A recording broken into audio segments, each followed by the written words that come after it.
Blue Otter League Esports. Blue Otter League Esports. Esports. We love esports. Blue Otter League Esports. Blue Otter League Esports. Esports. We love esports.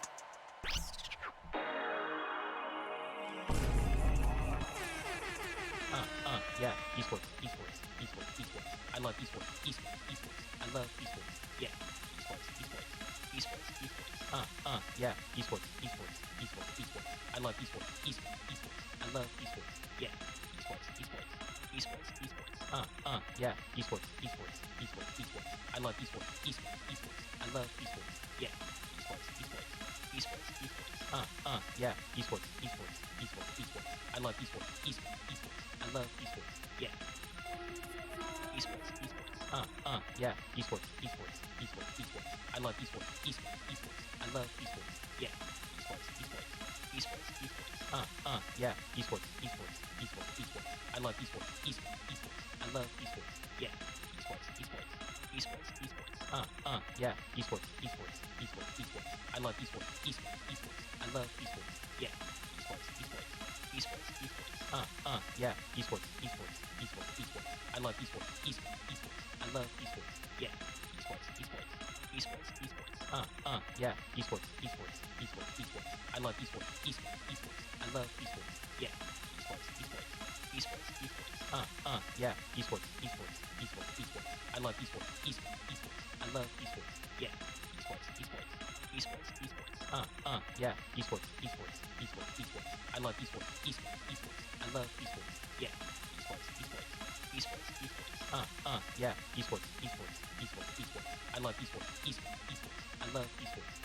esports.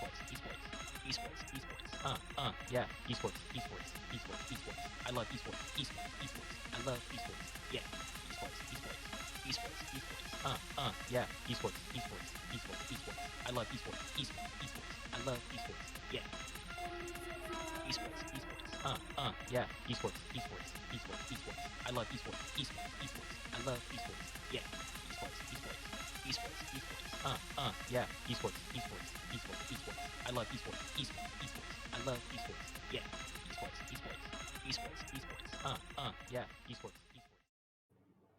Hello, everyone, and welcome to the finals here on the Blue Otter League Diamond Season 2 here. I am Camcom. I've got some beautiful faces with me here on the desk tonight. From left to right, we have Kiwi joining us on the analysis desk with Yanni, of course, one of our regular play-by-plays, and then myself, Camcom, and Gopherino will be joining you on the riff for our finals tonight. Of course, Lotus winning against CB Diamond 3-2 last week in their semifinals. Goth Boi Clique winning in a clean 3-1 against WLS. We've got our finals best 5 here on tonight, and draft will be starting very shortly. And with that, we will be going over to our analysis desk with our beautiful Mr. Kiwi and Yanni. Thank you very much, Camcom, for the introduction. Kiwi, what is going on? We have finally made it. It's been a very long season. Lotus and Goth Boi Clique, the two teams left standing. Your 3 seed in Lotus, your 5 seed in Goth Boi Clique. Kiwi, is this what you expected when you saw the playoff bracket shake out initially? I'm gonna be honest. I'm just here for Lotus. So I knew Lotus would make it to the finals after playing with them before in previous seasons. So I'm all in. I'm all in on Lotus winning this. All in on the Lotus train.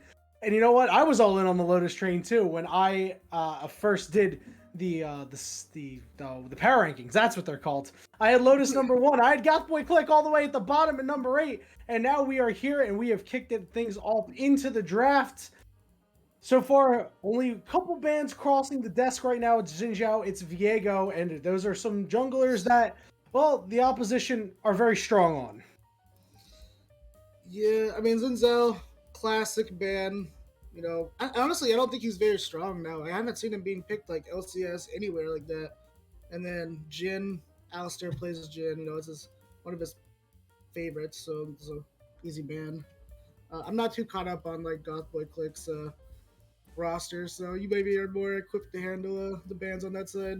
Yeah, don't be too worried about that one. Over 8, the jungler for Goth Boi Clique has been an absolute menace on Viego this season, and his Nocturne's been not too shabby as well. It's going to be rough sledding for him now as some of his power picks are getting pinched out. The rest of Goth Boi Clique is going to need to pick up the rest of the slack. We see Jinx, the final ban on the side of Goth Boi Clique. They want to make sure Alistar is not going to be able to get things going. Yeah, definitely. They wanna squeeze Alistar out of a lot of picks, but I mean he has a lot more champs he can play, so I'm sure we'll be seeing an early ADC pick in this draft for both teams. It's pretty common. Yeah, and you don't want to lose out on any more picks. You want to maybe you wait until the second round of bans. All of a sudden, well, the only threatening person to get rid of would be Alistar. So, they're probably going to be picking that early, as you mentioned. The final ban on the side of Lotus, the Volibear. So clearly they have targets in their sights. First pick, the world is their oyster for Goth Boi Clique. By the numbers here, there's a lot of really good picks they could have. Yoshishi, the top laner, is 4-0 on Sion. The mid laner Hamlet is 4-0 on Lissandra. Knight of the Zed has a menacing Varus, and they're going to lock in the Zillion. Zillion. I wonder if that's a support mid flex. I don't know. Well, I know Hamlet has played a little bit of Zillion this season, and it's a champion that's been banned a lot against Goth Boi Clique. And as you know, Zillion, very, very annoying to play against. Oh yeah. That's one of my mains. I main support. Oh. So definitely know all about him being annoying. And then Lotus picking Karma, just a really strong pick in general. Can be flex top, support, mid, ADC if you really want it. It looks like they're going to be running Karma Caitlyn bot though, like a nice poke lane. Yeah, one of the strongest lanes that you could pair together. And Dunzi is a very proficient Karma, 75% win rate over 8 games this season. And when you put a power pick like that into the hands of such a strong support, what can you do as a bot lane? Man, it's rough, especially if it's a Zillion support. This is going to be a rough lane getting poked out the entire time. Okay, early Ornn pick. That's surprising. Yeah, it is a champion that they can flex, though.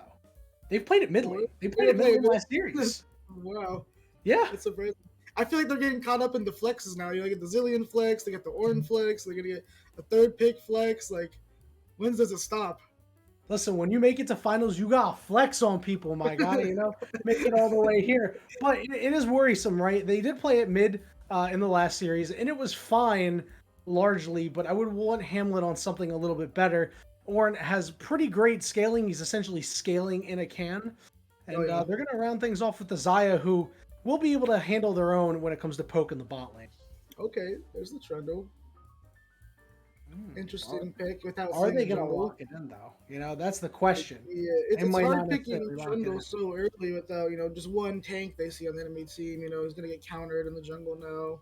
They're going to ban out. Yeah, it looks like they are going to lock it in. So this will be a lock-in. I'm pretty sure it's going to drops. I mean, I suppose they could flex the top lane. It's something you don't see in the top lane nearly as much. And a jungler that can run around the map and get some clears going on. Yeah, you don't see it on the top lane as much anymore. Maybe in solo queue and stuff, but I probably would think that's jungle. Right. And at this level of play in the jungle is where Trundle has been making a lot of their wins come through. It just feels like a champion that can really wreck a lot of teams that don't have great foundational play, I should say. The fundamentals are a little bit lacking a little bit. Trundle can just run over those teams. Yeah, I think he does a good job of just skirmishing, fighting, winning fights with using that ult heals him for so much more than it's expected, and then it just runs people over once he gets fed. If he does get fed, it's unkillable at that point. And the second half of bans we see here, Lotus clearly getting rid of that Lissandra. The flex potential was still there for the Zillion, but they decide they're not going to mess with it. Kindred also off the board, something that Overrated has had a lot of success on. Goth Boi Clique, they got rid of the Victor, they got rid of the Corki, stuff that Babs does like to play a lot. But Babs has been on a big Xerath kick lately, and you combine the Xerath Caitlyn Karma. Kiwi, it's going to be bad. They're going to be killing people from across the. You're not even going to be seeing them. They're going to get Xerath ulted, Caitlyn ulted from off their screen. It's going to be like when Aphelios first came out. It's going to be Steph Curry from downtown, my guy. For real. The most tilting thing in League is when you die from multiple screens away. And, Lotus is just on the tilt plan right now. Goth Boi Clique. With the Zillion, though, they should be A-okay, able to kind of make sure everybody's going to live. They do lock in the Ahri in the mid lane, so the assassin mid laner that's going to look to make plays all around the map. And now over right there, ace jungler on this squad, hovering many different things. I hope he didn't. He's not going to lock in the Ivern that he was hovering a couple moments ago. Yeah, That would be I hope. taking the He ball out probably of his might hands. I doubt he locks in a tank here, especially in the Trundle. Yeah, it's going to be. I'm thinking that he's going to stick with this Graves, and he does. So the Goth Boi team composition is set. Zillion, Ornn, Xayah, Ahri, and Graves. I actually really like the Ahri pick. It's like this is like such a strong pick right now in meta, and it can roam bot, which is really good against the Caitlyn Karma. They're going to be try to push the plates, push the minion waves always. So if he gets a couple good roams off, it can really help their bot lane out. Right, and against these carries that aren't exactly mobile, Caitlyn gets helped a little bit by the Gale Force, but that 90 caliber net is not exactly the pinnacle of mobility.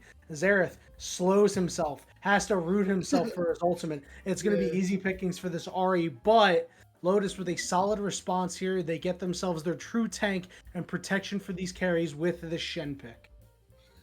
Yep, that's a surprising Shen. I've not seen him play Shen yet, but Shen v Ornn, pretty boring tank matchup top lane here. They're very team-oriented top laners this match, which is not what you usually see from top lane in a lot of this meta right now. Usually it's like the Camille, the Fiora, the Jared from 3 losing lanes or something like that. Some kind of bruiser, so it's surprising to see 2 tanks right now. Yeah, and all these team compositions, well, Lotus has a lot in the way of poke, but when you take a look at it, their only engagement seems to be a Shen flash taunt or a well-placed Trundle pillar. That does not bode great for them. Yeah, I don't think they're going to be looking for the engage a lot of the time. I think they're going to be trying to set up beforehand on objectives with Caitlyn traps, Trundle pillar, and Xerath poke. Maybe let the enemy team come into them, but at that point, it's like Graves with Zillion speed up, just running you guys down into Ornal. Like, it's going to be hard to get out of that. All right, and on the other side, Goth Boi Clique, they have a little bit of pick. Xayah, Ahri, Zillion all have CC in their kits, but you get that Ornn, you get that hard engagement and that infinite scaling. Well, before we throw it away, who do you think won this draft? You know, I think honestly in solo queue, if I was playing solo queue, I would go with Goth Boi Clique just because the Zillion Graves is one of my favorite lane or one of my favorite combos because like Graves is just so strong and you just speed him up. He just stays on everyone. But I think if Lotus can play the objectives right and play the map right, I think they have a really good chance of winning team fights. And honestly, when I play comp, Shen ult catches me off guard a lot. Like, oh, we got to pick right here, get him. And then Shen ult comes down, and then it turns the whole tide of the battle. So I think it really, honestly, could go either way here because Lotus needs to play it right, and Goth Boi Clique have a very like simple game plan where it's like poke. They have a little bit of poke, a little bit of engage, Zillion ult, which is really good in team fights. Like this Graves speed up, Ahri speed up for pick versus non-mobile. Like it's gonna be definitely a battle. I think this game. Well, Goth Boi Clique certainly has their playstyle that they love, and that is trying to get early game advantages. We'll see if the Shen on the side of Lotus is able to turn the tide. And before we send it over to Goferino and Camcom to take us into the game, we've got a very special musical styling for you. So enjoy the final wrap of the season.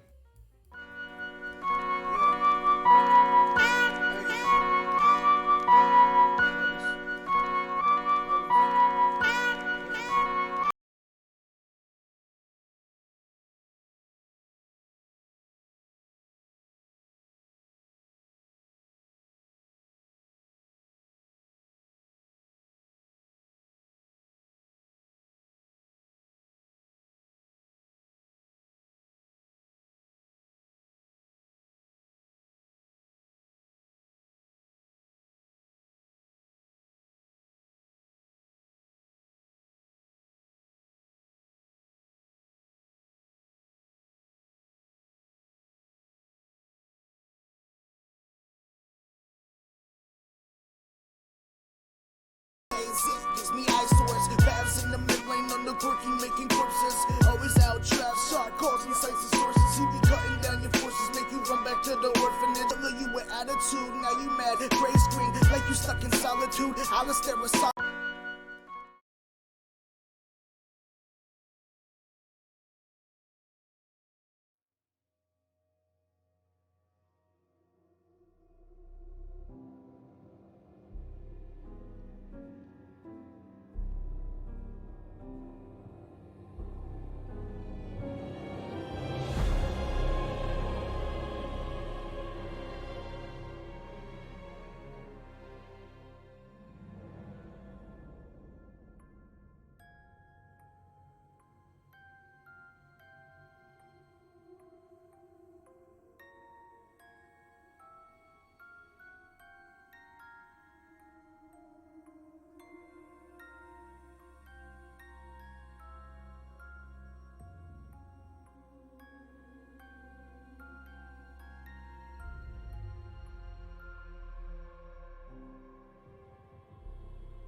welcome back to Summoner's Rift for our game 1 of our best of 5 finals here tonight. Goth Boi Clique on the blue side, Lotus on the red side. Once again, I'm Camcom, joined on the desk for the games here tonight with, of course, Go Farino. Yep. Game number 1 of this all-important best of 5 series is up on the plate here tonight. It's not going to start out with a bang, but that's kind of expected when we look at these two comps, you know. No need to get too frisky level 1, as one might say. Nothing too scary. I think Kiwi definitely put it best. You got a tank v tank matchup up on the top lane, right? And then mage versus mage in the mid lane. So like very quiet solo lanes, I would say. But then you look at bot lane. You got a Caitlyn Karma into a Xayah Zillion, right? Like these 4 champions, yes, 2 of them are enchanters technically, right? But like Caitlyn, Xayah are two of the most aggressive AD carries that are typically picked here in competitive play. So out of all 3 lanes, I'm expecting by far the most aggression down in the bot lane, and of course with the double longsword by both these AD carries as well. I think they're agreeing with me. Yeah. It's definitely going to be a very passive-aggressive lane in the bot lane. It's not the more typical aggression you see of like, oh man, it's Leona Draven. They hit level 2. I wonder what they're going to go for. Oh, they all in. No, it's just going to be, all right, you went up for this, you're eating an auto key. Oh, you went up for that? All right, you're eating a QE. It's like, it's just going to be a death by 1,000 paper cuts. Well, okay, not 1,000 paper cuts. It's more like 100 pocket knife shanks. Since it is slightly more deadly and faster kill time than paper cuts. What is paper cuts though is top lane. It's all gonna be about the grasp trading up here. Like when it comes to these tank versus tank matchups, you can measure the worth of yourself by how many more grasp procs you have over the opponent. Yes, this is the equivalent of a Gwen matchup where it's like, I'm invisible, I'm invulnerable, you can't actually touch me. And of course, now that I say it, we get a lot of damage coming out onto Yoshishi. 3 losing lane with that level 3 gets a very favorable trade on the Yoshishi. But anyways, back to the narrative of nothing actually happens top lane. It's grasp. Yeah. Grasp. Although 3 losing lanes did want to, I believe, flash auto attack and then ignite finishes off Yoshishi in the top lane. Maybe. Don't quote me on that, because I don't know the exact health of these 2 members in the top lane, but like you said, it is going to be pretty damn calm here. And it's really going to kind of come down to the junglers, I feel, in this early game. Well, okay, even though Overrate's going to be much more geared towards farming, Rob certainly can make things happen here. If you go bot lane and drop down a pillar, neither Zed and Nahor, both of them. Oh, okay. Yep. Level 2 classic Dunzi roam. He's not even on his Leona, man. You don't need Leona for Dunzi. Oh no, level 2, he is gone from bot lane. He doesn't need Alistar. It is a free roam. It's like, you're not backing, but we saw Alistair back, so why not go? That is a good stun here. This won't result in a kill, but it will put Xtunzi on lower health, probably force out a potion, or just force out a back sooner rather than later. This is going to be kind of how we see a lot of the early game here, Camcom. It's just going to be like, okay, that's a good trade. Okay, they're going to have the back like 1 wave earlier. Oh, okay, you were forced out of lane. All right, this resulted in dragging. Okay, it's not going to be, oh my god, they killed him and took first turn. It's like, And also more there is when Dunzi was able to spot all 4 people on the bot side Skeletal Crab, that also let drops get a little bit of counter jungling done on the top side. So it is just kind of a mini vertical jungling. It's vertical jungling in the sense of where the camps are, where each of these junglers cleared. Of course, now it's not going to be vertical jungling anymore, as you see both junglers hovering around this top side with the dragon coming up in 30 seconds as well. Bob Prio is going to be once again the most important part, or most important lane that we are looking towards. Overrate with that bot to top side clear, though he's here for 1 or 2 waves, maybe just this 1 wave, looking for a potential gank on a 3 losing lane. And it is a fairly largely stacked wave, but they're not going to fully commit to anything. it's really hard to dive the Shen this early on, not only because of the taunt under turret, but if you pop the Spirit's Refuge, that kind of takes away a lot of the threat of the Graves here, because Overrate, you know, you put out those auto attacks and they do quite literally nothing, so to speak. And good call here from Lotus. I don't believe they saw Overrate in the top lane, but their Spider Senses, or I guess Flower Senses, tingling and saying, you know what, let's just go for Dragon. We have more bodies in the bot side here. Over right now back though, Camcom, so we might see a bit of a scuffle here. Potentially. That is a nice bomb landing onto Babs. Again, just for the poke. Alistair with the Q, a mini headshot landed onto Hamlet again. All for the poke. It is currently full vision control in the favor of Goth Boi Clique, so that does make it very scary for Lotus to be walking into this river. But you don't gotta walk in if you can blast cone into it, getting that flash out from Nahor. Level 6s will be popped very soon by these top laners. Of course, 3 Losing Lane does have a very small level advantage over Yoshi, so he will get that standing native maybe half a wave before him, which does give a little bit more time for him to look for a roam bot side somewhere, but this first dragon is all just a bait. We're still waiting to see who is going to pull the trigger and take it first. Lots of poke there on the Babs, walking a little bit dangerous there through the river, and there is level 6 advantage for 3 Losing Lane, but without any fun going on the bot side, his standing native mini level lead that he does have will not come to anything. Yep. Nothing too much you can use it aggressively with unless we see that drops gank here on the bot side. Then you can use that Stand United to port on in, get a bit of teleports behind you. Nothing personal, kid. But we're not seeing that quite yet. Not too much moves from these junglers. Just all the lanes a little bit tricky to gank at this point in time. You know, it's just gonna be more chill pills all around and some more grass procs. You know, good times. We got lots of grasps in the top lane here. Of course, 3 Losing Lane, some nice trading on Yoshi, just basically trying to keep him as lane, or keep Yoshi in lane for as long as he possibly can. Neither of these top laners want their opponent to teleport bot side. That could very well end the lane for the enemy side if, of course, they are there first. But again, it's still full bot side prio in the favor of Goth Boi Clique. Drops, he's been hovering. He was there in the bush for quite a long time, actually. And still, that's a flash forward from 3 Losing Lane. The first blood with the Ignite as well. Picked up so clean by him. All of a sudden, just out of nowhere. But Hamlet on the gank as well. Spirit Rush straight into the bush. Easy charm, easy kill. Drop that Ignite as well. And 1-for-1 trade the top side. Meanwhile, down here in the bottom lane, though, you got the Dragon going over to Goth Boi Clique as well. Drops, he can only watch a fall. Wait, Nahor, with the passive level, okay. That was a little sussy. I was thinking, like, maybe with that passive level up, they're kind of leaving themselves to die in that pit. They're like, buddy, you're staying a little still, and you know the enemy's team kind of closing around you. But Goth Boi Clique able to bite back here, Camcom. Pick themselves up the dragon, pick themselves up a kill. And yeah, you know, just feeling nice. It is still a very dead even game. The dragon, not the most earliest, so we can't really go on about, oh, the super early 21-minute soul. We're looking more towards the mid-20s here. But still, it's always a nice thing to have in your back pocket, just for that X factor. Maybe, just maybe for Goth Boi Clique. They have been in pretty strong control on both the mid lane and the bot lane so far in this early game. Of course, it is still very early on.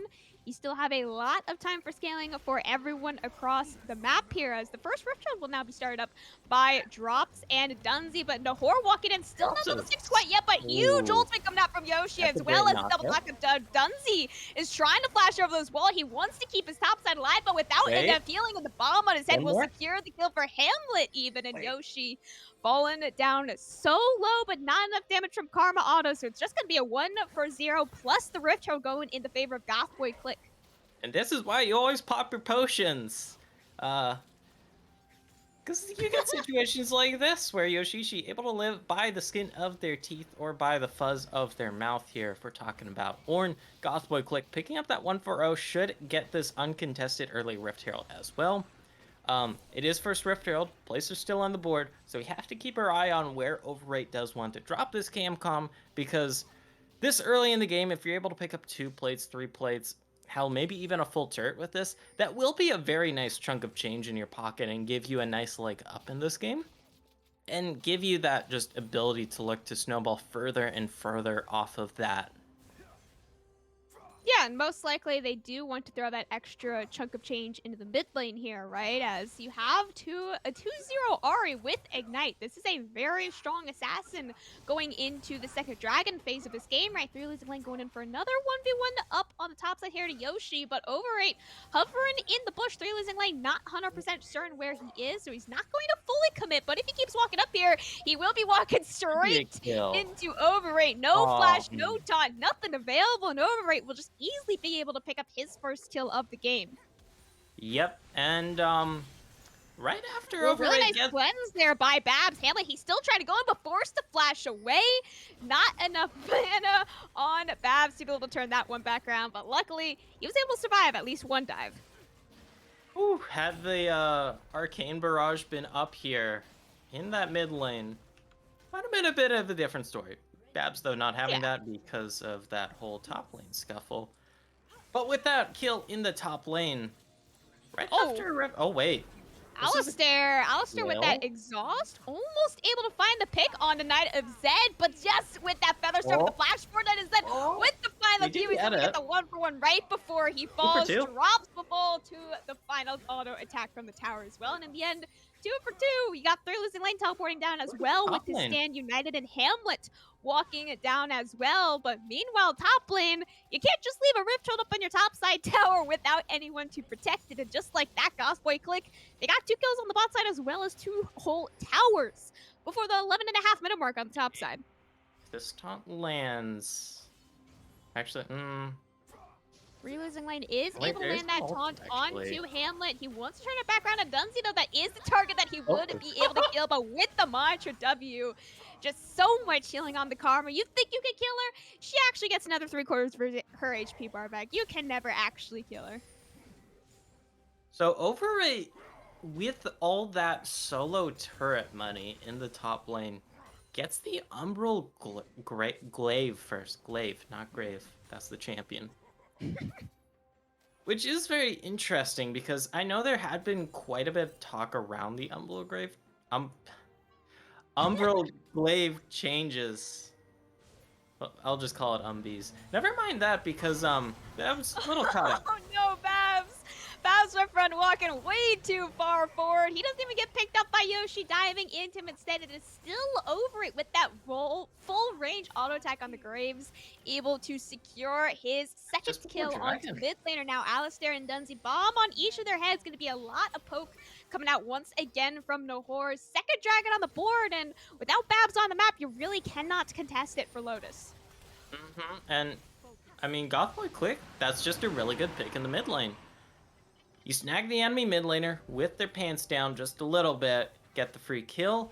You're propelling this Graves even further ahead because Overrate 201, pretty damn farmed up as well, and got first turret money with all those plates and solo top inner turret gold. Like, that top inner turret was worth 600 gold. That's 2 whole kills worth of gold. Like, this is a Graves that is rolling in the money right now. Like, the classic Scrooge McDuck intro / gif where they're diving into the pool of gold. That's kind of Overrate right now, Camcom.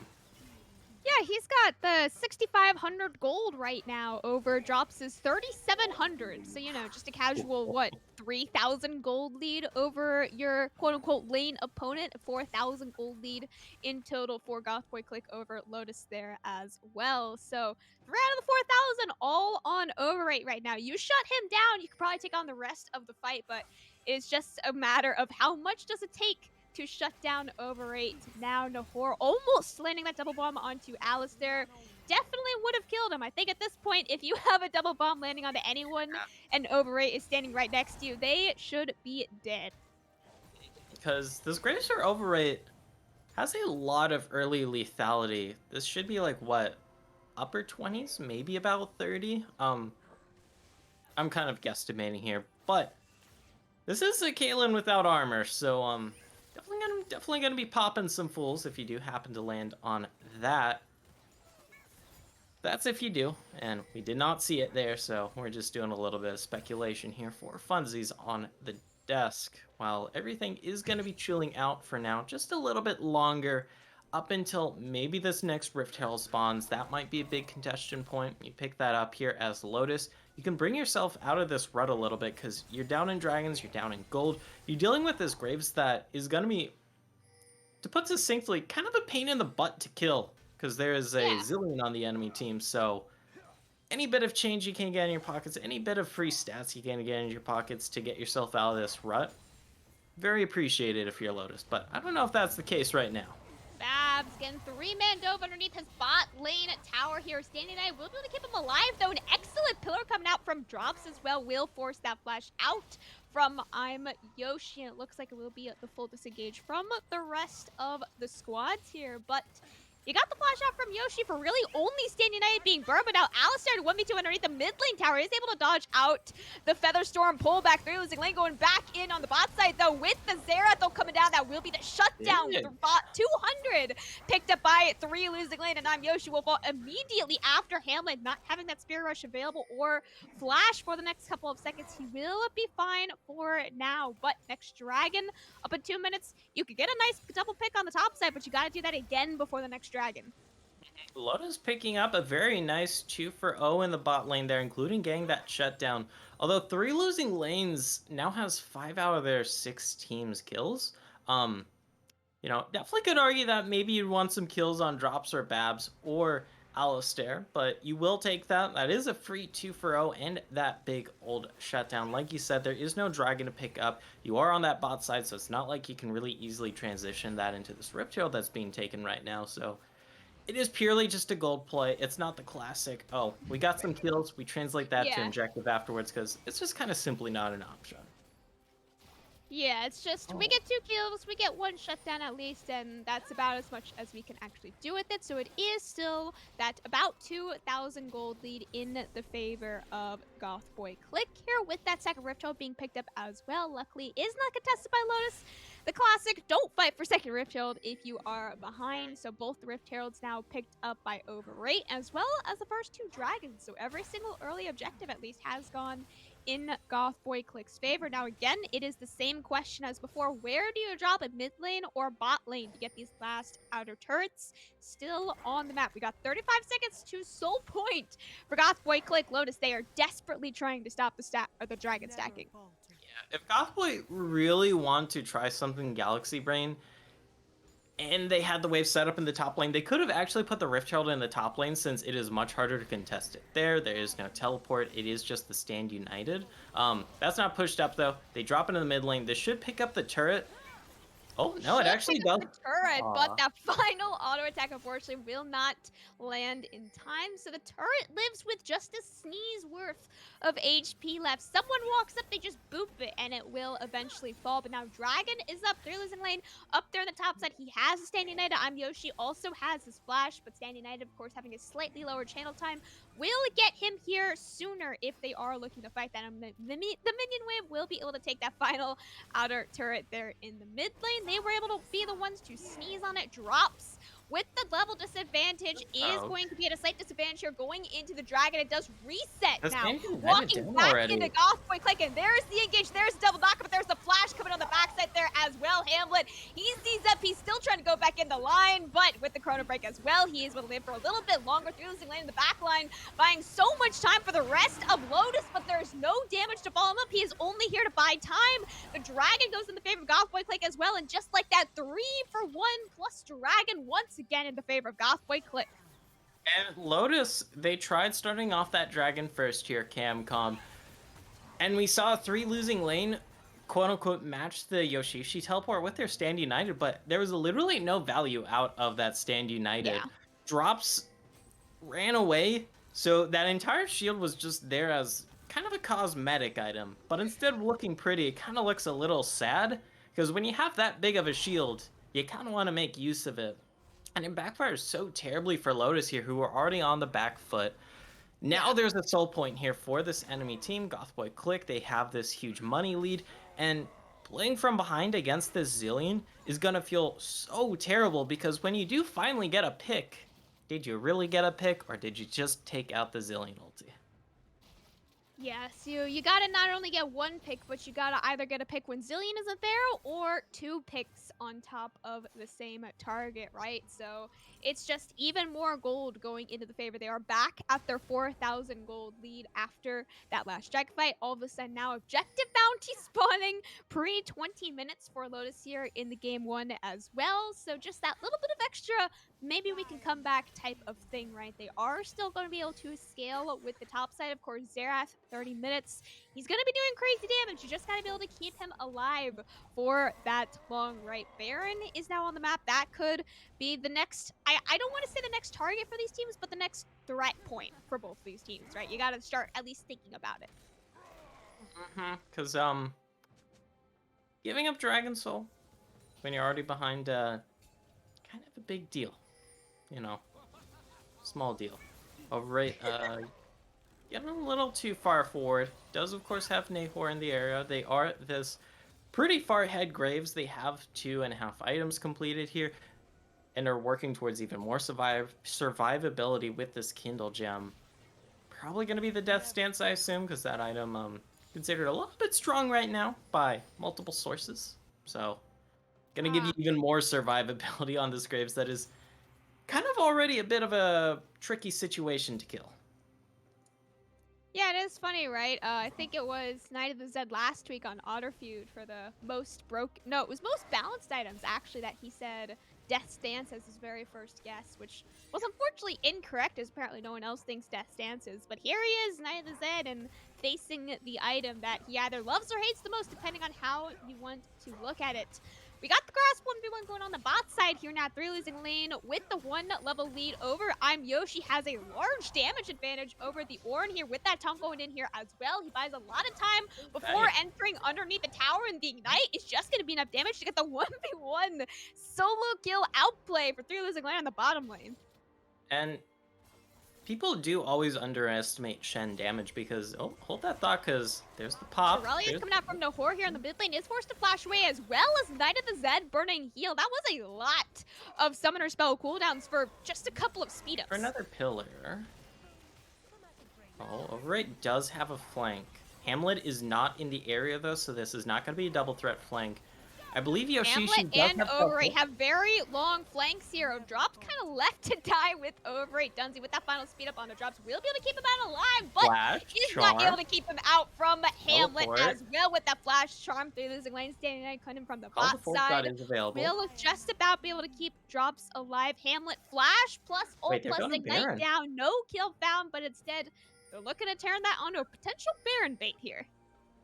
Ooh, and I don't think Dunsey, Dunsey saw don't do that. it. Okay, they're going to see Don't Overrate do it. here. Okay, here comes the Ornn ultimate. On to 2 members. Drops instantly blown up. No more jungler equals a free Baron now for Goth Boi Clique. Yep. Should be easy peasy lemon squeezy. There's not even a blast cone to really contest with. It's gonna be up to these last 4 members of Lotus here, because Lotus, the match favorites and tournament favorites going into this, I mean, game 1, it feels like they're just kind of getting outclassed a little bit here. Goth Boi Clique got their number. Oh, okay, Babs. He's gonna be okay. Free losing lane with that double bomb. Lotus is very well known for stealing objectives, and particularly stealing Barons, but usually they do that with Drops alive, and Drops not being alive, you can only do it with a Karma Q over the wall would be your most realistic option. That is a very hard thing to land when, of course, you know Overrate is standing right there ready to just basically one-shot you, right? So instead, Alistair, he says, all right, you can take the Baron. I'll take at least 1 tower with objective bounty for Lotus. It is the first tower, and of course, with the objective bounties as well, gets a little bit of extra gold, but Dragon is now starting up this Infernal Soul for Goth Boi Clique over the wall, easily able to steal that one away, and now Alistair's gonna be the one to force to run away. He is able to get out, but Drops absolutely not. He is once again one shot just looking for these objectives, man. He can't find them, and he only gives his life for them in the trade that isn't even an even trade. Babs just about able to dodge out that final Ornn. Horn, Raising Lane, he's still pushing. He's looking for that final ladder turret. Because if Lotus really wanted to there, they could have just dipped off the Baron knowing that, like, yeah, we can't contest this. We'll have, like, 1 or 2 members in the area, suss out this enemy team in Goth Boi Clique, and maybe we stop the soul there. But Lotus doing a little bit of have their cake and eat it too sort of play here, if that makes sense. They're going to try a bit of a Hail Mary here Ooh. under the turret. Not going to land that taunt. Do almost at least kill Hamlet. But nothing doing. Lots of speed ups, lots of CC landed there by Lotus, but just again, unfortunately, not quite enough follow-up damage from either Alistair or Babs to secure any of the kills on the, I guess, sort of relatively low health bars. Anything lower than 3/4 of an HP bar on Goth Boi Clique at this point is low, because it is so rare to see them fall below 3/4 of their HP bars. At this point in the game, we got 4-0 Infernal Soul for Goth Boi Clique. Their Baron is still up for the next couple of minutes here as well. Will be expiring in around 60 seconds. I think all 5 members also are still wearing it. I don't think anyone has died here yet. So Elder is the next win condition for Lotus if you're looking for some way back in the game for them. Yeah, because not only are you down in gold, not only are you down in kills, not only are you down in the Infernal Soul, not only has your base almost been broken open by this Baron buff, Ornn items are starting to come through. So, you know, Yeah. if you were behind before, you're going to be behind here, even behind here now. Not to be confused with behind as in your rear. You know. It's my favorite new word, I think. I'm going to use that one on my next cast, I think, for sure. Godspeed. But we have to focus on the hustle right now, Camcom, because this is finals. And this game one, definitely a little bit surprising, to say the least. Yeah, I think it was largely favored in terms of predictions, at least in the favor of Lotus, right? Favored. Yeah, I'm It's putting like it lightly 90%. here. If you were watching LCS finals yesterday, if you saw the amount of 100 Thieves predictions over Evil Geniuses, I think that is looking to be a similar storyline here in this series. Of course, Lotus being the equivalent of 100 Thieves, but hopefully not going to be the same equivalent of going 0-3 as 100 Thieves. Maybe take 1, maybe 2, maybe 3 games at least, but going 0-3 men in the finals, that is unfortunate. If you take 3 games in a best of 5, I think you're doing pretty damn good. You know. It's like, Hey, yeah, as long as maybe it's not they zero, pick up man, 3 that's my wins here in point. the best of 5. You know, that'd be better than 100 Thieves did in their series. It's like, I mean, yeah, technically, 3 wins is a lot better than what 100 Thieves pulled out. But kind of similar to yesterday, people weren't really, okay, hold that thought. Potential engage here on the bot side, but Horn will just about be stopped there by the Xerath stun. But you can stop the Horn, you cannot stop the 5-man push onto your outer or inner turret, even there on the mid lane. Will be traded for the outer turret here on the top side as well. So local gold on the bottom turret being shared between 5 members, and then of course objective bounty gold on the top side here shared between 5 members as well. So it's a sort of even trade thanks to the objective bounties, but just in terms of where the towers are, I would still definitely say much more in the favor of Goth Boi Clique. Still 6,000 gold lead at around the 30-minute mark here. And that's just what you can see. Because each and every one of these Ornn items is about an extra 1,000 gold of differential. And then you add in all the elemental buffs from these dragons, and then you add in the solid, like, it's probably technically closer to about a 20k gold differential. This is like in more theory though. People always debate like, oh, this soul's worth like this much, this one's worth this much. But at the end of the day, they're kind of worth hella gold, and it's one of those things that doesn't reflect in the scoreboard here. But my ADHD kicking in a little because Yoshishi actually getting the redemption here, which I do really like, because it's already just such a chore here for Lotus to kill your back line. To kill it twice, and then maybe even a third damn time if you get a good redemption off. You do also start to see all of the anti-heal coming in from Lotus as well. You can build redemption, you can have 1 Ocean Dragon, but with that you get 3 parts to the Grievous Wounds between 3 losing lane drops and Dunsey. Of course, they're working towards the Chemtech. Putrefier, I think, is the name of it. It's all Chemtech items to me. Next Baron here is up in 15.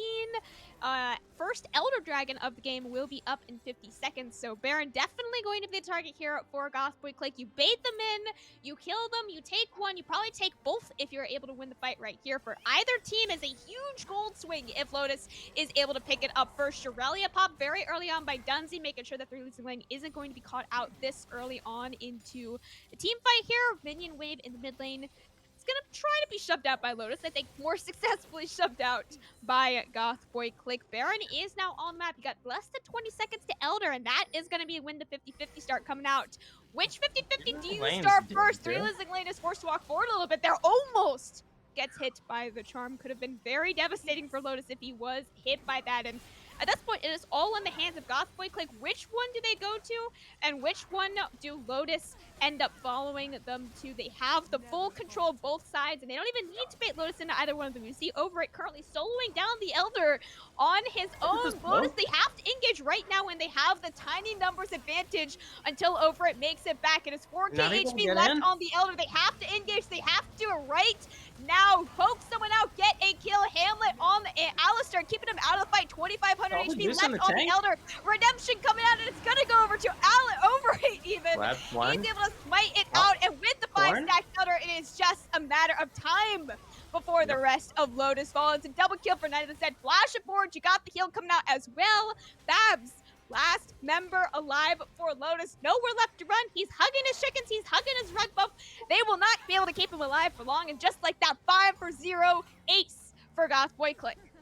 And political procedure here from Goth Boi Clique, getting their PhD dissertation in whatever field of medicine. We'll go with open heart surgery on this one. Getting their open heart surgery PhD in this one, because felt like once they got ahead, they kept getting ahead, and there's nothing that Lotus could really do here, Camcom. Because Goth Boi Clique, every objective, every turret, and they just take this game in They do. what seems like a hella clean fashion. 11,000 gold lead for Goth Boi Clique at the end of that game. Go Fiorino. Absolutely huge plays coming out from really the entire time. And we were talking Oh? little one health there you bar are. with book section, right, is what got these midi advantage, and then eventually, of course, turning it into a 4-0 soul, a 5-0 ace, 2 barons, 1 elder, absolutely every single objective going in the favor of Goth Boi Clique. They could close it out in 30 minutes for our game 1 of finals here tonight. Go Farino. Definitely a clinic show here. And I'll agree with what you said, because Discord randomly cut out for me for like 10 whole seconds of your Yes, very agree. monologue. So, you know, sometimes you just gotta piece things together with context. But Yes. the context is pretty damn clear here that Goth Boi Clique did come out here tonight. It's not the flashiest show. It's not the most, like, blowout of a game here, but they came out, they dominated, and they're looking pretty damn solid here, to say the least.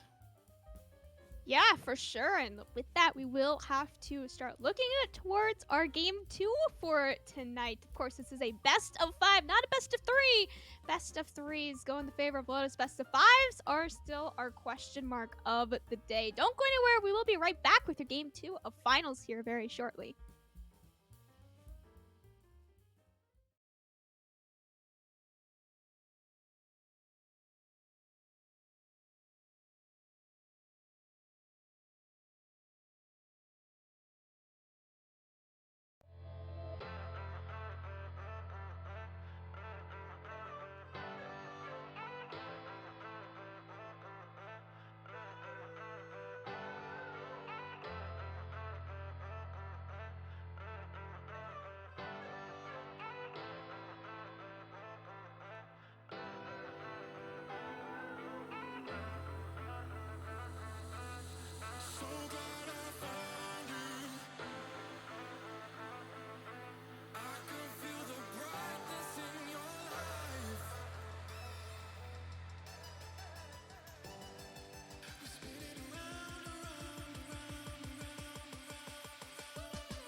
Are you always lying, young and ashamed?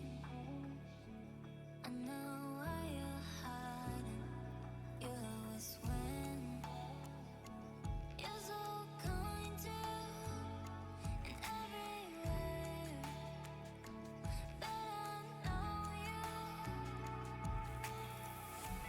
And you wanna hide it, but I know. And I'll say the truth, say the truth. That you wanna drown me, but I know. I really know you, really know you. That you wanna hide it, but I know. And I'll say the truth, say the Welcome back, everybody. We're going to be heading into the Game 2 draft very shortly between Goth Boi Clique and Lotus. Yanni and Kiwi back here on the desk. And Kiwi, I mean, when you take a look at the voting, it comes as a surprise to many, but not me. I voted Goth Boi Clique because I've seen this happen from Lotus before. You know, you just know Lotus is game one. Always. Always Weak. very ready They're a game 2, 3, and hopefully 4 and 5 team in that case. And wow, what a game out of Overrate and Yoshishi. They were absolutely massive and instrumental in the team's victory. Yeah, they definitely played a good part in that. I think honestly the biggest matchup was just the jungle. I mean, we picked Trundle. Lotus picked Trundle very early without seeing any picks, and he didn't really necessarily get counter picked. But I think the Graves matchup was just more in favor for him than it was for Trundle, so he was able to get a spicy lead on that one. Right, and it never felt like he was afraid to move. And a lot of that also has to come through because of the mid lane matchup that was had. I mean, Hamlet was on that Ahri, Babs on the Xerath, and while Babs had seen a lot of success on the Xerath, the problem is in the early game, Ahri, who often will have first move against many other laners, easily has first move in this one. And I mean, you saw it in that first fight up in the top lane. A 1-for-0 fight for Goth Boi Clique. They take the Herald, they don't over chase, and that's when you kind of knew that they were looking a little bit better in the early game. Yeah, I just think their overall like GBC's comp was just better early game, mid game, and late game. Mhm. Lotus couldn't really they couldn't catch up. Didn't have any like room to breathe. It's just full on action from GBC in every category. Yeah, Lotus's composition scaled fairly well with Caitlyn Xerath, but the problem is when there's an Ahri that's just left unchecked, they're going to be able to zone off your Caitlyn. So really, it was only Babs that was going to be able to deal any sort of damage. And at that point, it's just not enough. So Lotus, they're definitely going to need to rethink their strategy in this Game 2 draft as the draft has begun. Kiwi, what are you expecting to see out of Lotus? What do you want to see them do differently? I hope that they actually utilize the counter pick on red side. They picked Shen into Ornn last pick, which you can pick Shin pretty early just because it's kind of a weak side top. Mhm. There's a lot of like draft etiquette on red side where you'll like first two really strong, third pick whatever counters their third, and then fourth pick something that you can ban out, and then counter pick whatever else. And I didn't really see that from Lotus, so hopefully we can see that this game. Looks So like we'll see if they clean it up a little bit. The Lotus ban's completely different this time around. They left Volibear and Nocturne on the table, getting rid of the Ari and the Zillion, and Gank and a can Volibear selected here for overraid on Goth Boi Clique. Volibear just such a strong first pick, so that's really good for blue side. Yeah, GBC not green surprising. bans. Yeah, Goth Boi Clique's ban's pretty obviously aimed at Alistair, and why not? Didn't do so hot on the Caitlyn, even when they had the Karma as a bit of an enabler. This time around, they are going to lock the Xayah, so from every draft, what we see, it's just power picks going to their respective teams. Yeah. I think Xayah's just a really strong pick right now, so I like seeing that at Alistair. Then we get the Lilia, who just got buffed recently. So I haven't seen that. I haven't seen that just been played in a while, but I've been seeing it lately just because of the recent buffs. So Yeah, so and works you know out. what? The buffs have been pretty solid for her so far. We're starting to see her slightly come back into the meta. It's a champion that Drops has quite a bit of experience on, but it requires your team to be reactive. Otherwise, you look like Spica sometimes. Yeah, getting that sleep for nothing. Yes, sir. And Varus, Oh, another the weird. lock in here. We talked about it in game one as a potential pick. Knight of the Zed, undefeated on Varus this season, 6-0, and that's a scary prospect. Whenever he gets Varus, he goes crazy, and they followed up. Yikes! Yeah, that's just a lot of CC and lockdown from GBC right now. They have the Volibear stun, Varus ult, Lissandra ult, W, whatever else. Yeah, I'm ready for some tower dives. yeah, it's gonna be rough. Volibear can easily disable the turret. Varus and Lissandra drop their ultimates. It's all over. And not to keep diving into the numbers, Hamlet also undefeated on this Lissandra. So your mid and bot laners, your big carries, playing champions that they've had not only much success on, but incredibly comfortable on. You see the Victor as a response. I mean, it's going to do damage, but I don't know if it can contend against this. Yeah, I mean it's one of Bev's comfort picks. It's a safe pick. It's a strong pick, but maybe take cleanse on that or something. Yeah, they're going to need to do something at least. And Lotus going with a lot of their main carries, so the support and the top are the only picks left over for them, as are Goth Boi Clique. So that means you can see the pools getting pinched here. Ornn and Jax gone. Good ban out of Lotus, by the way.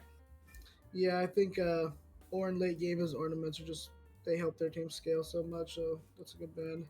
And not only that, Yoshishi played a huge game, by the way. Don't forget, their ultimates were impactful. Yeah. Well, the driving ban's a little weird. It's maybe it's more than likely a Volibear jungle, so that's a little weird from the driving ban, but I guess it is technically a flex. Yeah, it's something that Yoshishi has played before. I wouldn't be too worried about it, but if it's their team is particularly susceptible to Jarvan, so you can kind of agree with it there. And Goth Boi Clique, they're gonna get rid of that Shen. You know, on the top side, 3 losing lane had 6 kills. Was able to 1v1 Yoshishi a couple of times, so want to get that out of the way. And the Stay United was a little annoying as well. Yeah, Stay United's always annoying to deal against. I mean, the Shen damage in Soul Lane is very strong, but I don't think he did a lot besides that. Getting a couple kills on the Ornn, which didn't really matter in the long run. Yeah, it just didn't have. I mean, you know, Shen's not a champion that's going to have that much ability to be able to lock down an Ari. You need to get incredibly lucky to do so. Seraphine, the pickup here on the side of Lotus. That is a definitely a Dunzy special. It's pretty solid pick for them. I think they might be undefeated on the Seraphine as well. Gotta fact check myself on that, but it does mean that Lotus is still very squishy, although they have solid engage. Yeah, I mean Dunzy's got a really strong Seraphine. He's just a really strong enchanter player in general, so that's a good pick for Lotus here. I mean, I'm not sure what they're going to be comboing the Seraphine ult with. They don't have anything too crazy, so. Then we got Morgana. So we might see something else crazy here. It looks like Lotus may have predicted correctly that it was a Volibear top lane with that Jarvan ban. I don't know if they're quite rewarded with it because it is a Diana selection, and if you throw that Black Shield onto the Diana against this squishy team out of Lotus, there's going to be carnage aplenty. Oh my god, yeah. I mean, they do have the Zaya ult, maybe an exhaust on the Diana really counters her, but You got to deal with everybody else. there's a lot of dive here. They're just going to sit from the back line and just fire arrows. Do you know if he usually plays lethality or on hit? He's usually lethality, and I mean, Okay, he's okay. he's so he's dealing a bunch of damage on these arrows, and That burst. yeah, and he's chunked out so many people with the oohs and ahs that the casters get when somebody gets chunked out big time. Speaking of chunks, though, Gangplank, the final selection here for Lotus, and 3 losing lane going to be unlocked this game, no longer on a tank. Yeah, I mean, GP is really strong in general, but against Volibear, I don't like that lane too much. I mean, if he scales, GP is one of them champs right now that if you let him scale, you let him get there, he goes crazy. But he's got to be able to get there in the first place. And I mean, I'm seeing for GBC here, like, I'm gonna have to say GBC's got the edge here because their team just looks so strong and so easy to execute. They, Morgana, Black Shield, Volibear, Morgana, Black Shield, Diana, Varus, all they have so much like tools to make it work. Where Lotus again, their draft just looks scrambled. Like, doesn't look like anything like fits together perfectly. Yeah, it looks like they're playing like a solo queue-esque composition. I mean, you take a look, they've got very little in the way of CC. I mean, a lot of Lilia's CC is telegraphed, as well as Zaya's. Victor's too. The only one that really isn't overly telegraphed is Seraphine, and even then, like, you have a little bit of time to react to it, but they've got the lights in their eyes on this Gangplank up top. Just imagining the delicious barrels, the huge numbers that can be done. I mean, he can blow up a Varus later in the game. Yeah, one crit and Varus, Morgana, they're both dead. Yeah. Or they just go straight through the armor too. Morgana might have Zonios, doesn't matter. Straight through. I mean, early game, I think this bot lane's gonna have a lot of trouble. One Morgana bonding, Dunzy's out of place, gets Morgana bound, he's dead instantly. I don't think Alistar will have much of a problem post 6, because we'll save him a lot of the times, but the Seraphine and the Victor can be cut out pretty easily by this enemy team early mid game. So yeah, there's one thing I don't like about the jungle pick here for Goth Boi Clique. So when it was the Volibear, I was like pretty encouraged by the lanes that he had drafted, but now it's on the laners to do a lot of the work for the jungler, which is a little bit harder, right? When a Volibear is running at you or a Lyssandra's clawing toward you, you can't anticipate that you're going to get engaged on, right? But when it's coming from the jungler, right, it's like, okay, surprise, I'm here, I just flash stunned you. You don't get that out of the Diana, which means it's going to be a little bit harder to make these ganks work. Yeah, so I could I could theorize that Diana's probably not going to gank until like a little bit later, when maybe Varus is 6 or Lyssandra's 6, because she does have a lot of setup with her laners. It's just they have to be able to land it. It's not super like guaranteed like a Volibear flash Q is. Right, and it can be played around. Varus is gonna, unless you're up in Varus's face, he's gonna run at you a little bit, and you can kind of, if you can react quick enough, the alarm bells are gonna go off in your head. Yeah, you can always exhaust the Diana as well when she goes in, which exactly. I suspect someone will have exhaust this game. Dunzy or Alistar will have exhaust. So I certainly hope so. But this does hurt Goth Boi Clique just a little bit because you saw the early game prowess that they have. They're going to need to wait a little bit for Diana to get online. Not going to be able to do too much pre-6, as opposed to the last game where Graves was able to do so much more before that time.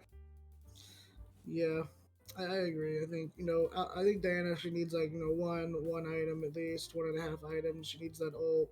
She needs good setup. It's not just you can farm your jungle all game and be a menace.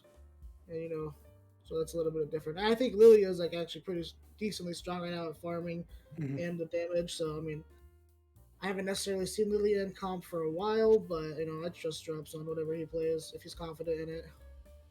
Yeah, if you're confident in it, why not run it? And this is the team composition that Lotus was confident in. They went back to the drawing board for game 2. They often lose their game 1s. So we're going to have to see how they perform here. Down a game to the Giant Killers, Goth Boi Clique. We are in the spectator delay right now, but do not fear. After the spectator delay is over, you'll hear the great voices of Camcom and Goferino for all the game 2 action.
everyone, and welcome back to Summoner's Rift. Game 2 of our best of 5 finals here on Blue Otter League Diamond Season 2. Once again, Goth Boi Clique currently 1-0 up in their best 5 against Lotus. And again, I'm Cam Cobb, joined by Gopherino here on Summoner's Rift. I'm a little nervous here for my losing lane. I think he should be okay, but he will give a little bit of XP over to the 5 members of Goth Boi Clique. I think when it is split between 5 members, it doesn't actually impact any level 1 getting level 2 early, anything like that. I'm pretty sure you have to get it on 1 or 2 members for it to do anything like that special, but just a couple wards drop. Goth Boi Clique will know exactly where drop starts, even if he starts on the chickens, so he's got to start on the bot side if he wants to be left unseen. Yep. Although, okay, so fun fact about level 1 ward EXP. For bot laners, it does not matter whatsoever. You always need to kill the same amount of creeps. But for solo laners, I believe you can get it a little bit earlier by having to kill a caster instead of a melee on the second wave. I believe that's the case. I can't quite remember the exact numbers of it though, so... Yeah.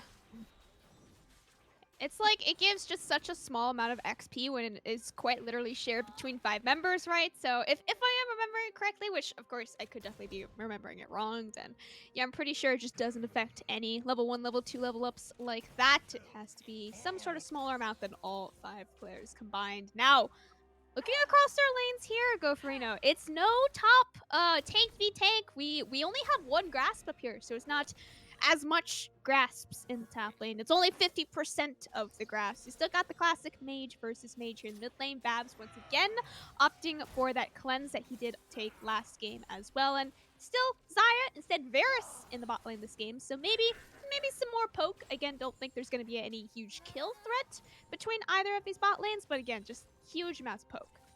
So, 3 losing lanes, not opting for the teleport, taking the same flash ignite they took last game. This isn't something you typically see on the Gangplank, but it looks like 3 losing lanes really wants to go all in on the lane play here. It is extremely risky, though. If you die to gank early on, that means you're probably losing, like, at least 2 waves to the turret and then multiple plates afterwards, so...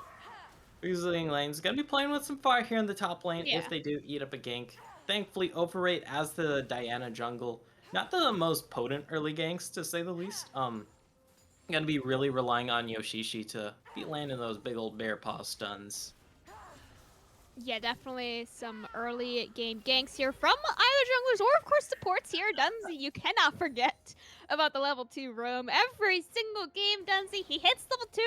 See you later, bot lane. I'll catch you there in the mid and is able to set up a nice freeze there as well for Babs, letting him recall, reset, do whatever he wants, really, and does bait out that TP from Hamlet there as well. Over a pop in level 4 on the XP shared through the mid wave. Meanwhile, up here on the top side, 3 losing lane with that ignite as expected is able to check out on Yoshi very well in this early game, but walking up into melee range will be chunked out very much himself as well. He's gonna be forced to flash away. That ignite is gonna come out, but the flash doesn't, and just like that, on Yoshi, first blood, first kill for him in the top lane.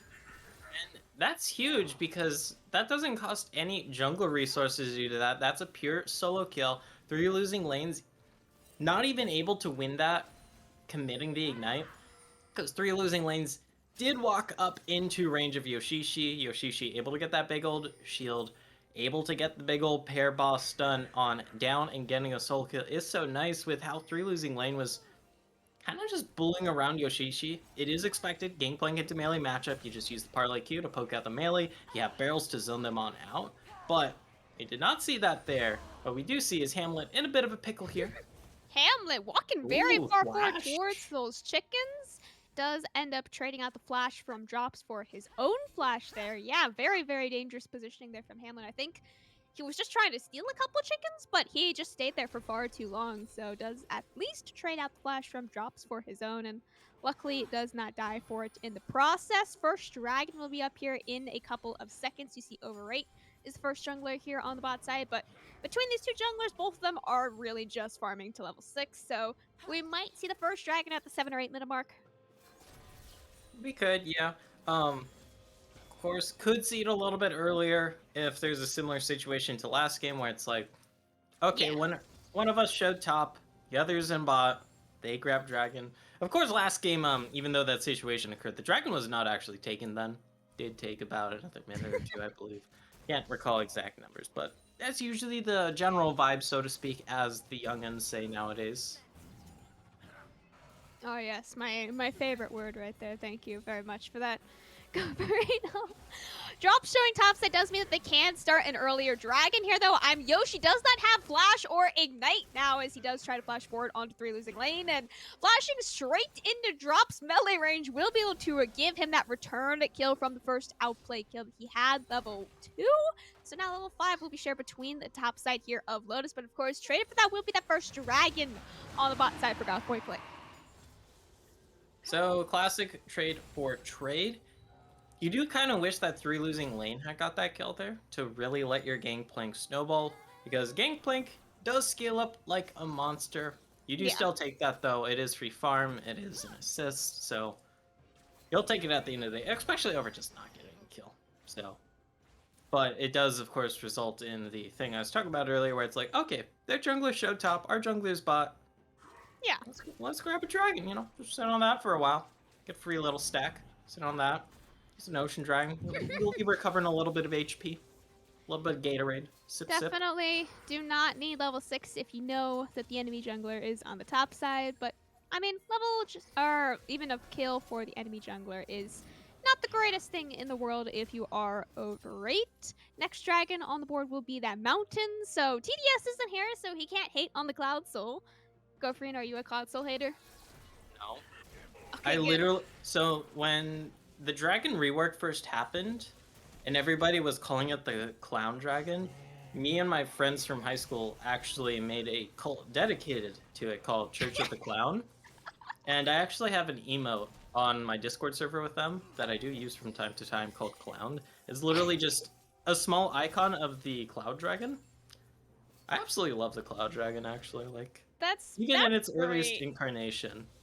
I love that so much, actually, because TDS, every single time we get a Cloud Soul, I think we got a Cloud Soul all 4 games of the MSU Lotus quarterfinals, he was just hating on it the entire time, man, and I'm like, dude, it's a soul. I'm not going to hate on a soul, even if it is, like, not the greatest soul in the world, and it does have, like, I don't know, like, the 3rd highest win rate of all the souls. I think it's Ocean that actually has the lowest, which is not what you expect when you do see them, right? So Cloud Soul is a potential this game. We might not even get a Cloud Soul this game, but it's a potential.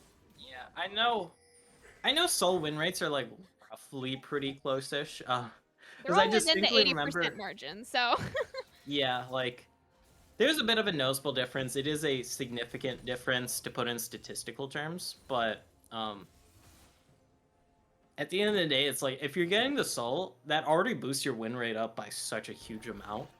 Because I remember distinctly, it was from one of the semifinals LCS casts where Freak was going on like, oh yeah, well, so Mountain Soul has the highest win rate, and actually, the Hextech Soul has the lowest win rate, and I forget who was co-casting with him, but they're like, isn't it like a 6% win rate difference from like 94 to 88%? Freak's like, yeah, well, and it's like, I mean, 88% is still a pretty damn high win rate. yeah. Like, okay, it's the lowest, but it's like first world problems, you know?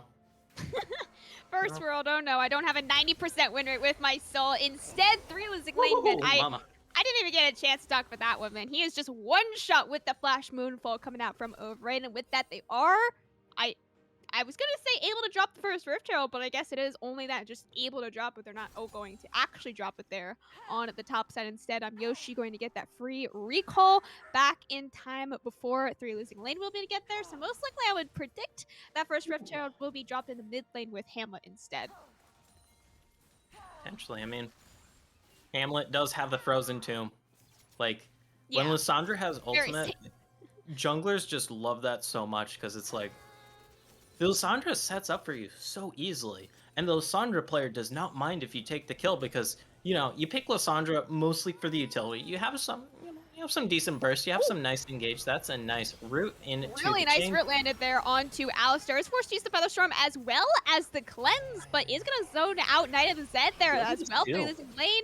Ganked once again up here on the top side. No flash fail for the GP. He will just be fallen here yet again. Over right now on the board. Manor doesn't With have his the first kill shield of the game. Now, anymore. Black Shield does drop a little bit early though, so he is able to at least stop the sleep from drops. All he is able to do, you do see Hamlet walking down here to the bot lane as well. We got the full party going on in the bot lane. You cannot stop this when you nerf the TP. Instead, you nerf the party up on the top side here. You killed 3 losing lane 2 times in a row. You're able to drop the Rift Herald finally on the top outer turret and take the first tower once again before the 11-minute mark. And I'm getting a little bit of deja vu to last game, but much more heightened, much more accelerated here. 3 losing lane. He's trying to flash away again, man. He's between his inner turret and his inhibitor turret, man, and he is still not allowed to play League of Legends. Flashed on by Yoshi, flashed on by Overy, ulted by both, and he is just dead yet again. They didn't take his inner turret this time. They will trade that for the first dragon of the series, actually, going over to Lotus now. Yep, their first dragon of the series. And fun fact, Twitch user Chomsky in chat said, I'll tattoo Lotus on my chest if they can get one objective. So, hey, we are going to be putting them on blast here in the chat on main. we're holding you that. Yeah, but good reply by Lotus there. It's like, yeah, it kind of sucks that you had to lose that much top lane here. But you do at least get the cross map here. It stops a potential early soul. Yeah. Then you get a singular Earth Dragon, which on your squishy team, which technically doesn't give the most benefit, but you kind of do also really appreciate just those little bit of extra resistances, because you kind of need everything you can get with this squishy team to keep yourself from just being instantly blown up every fight.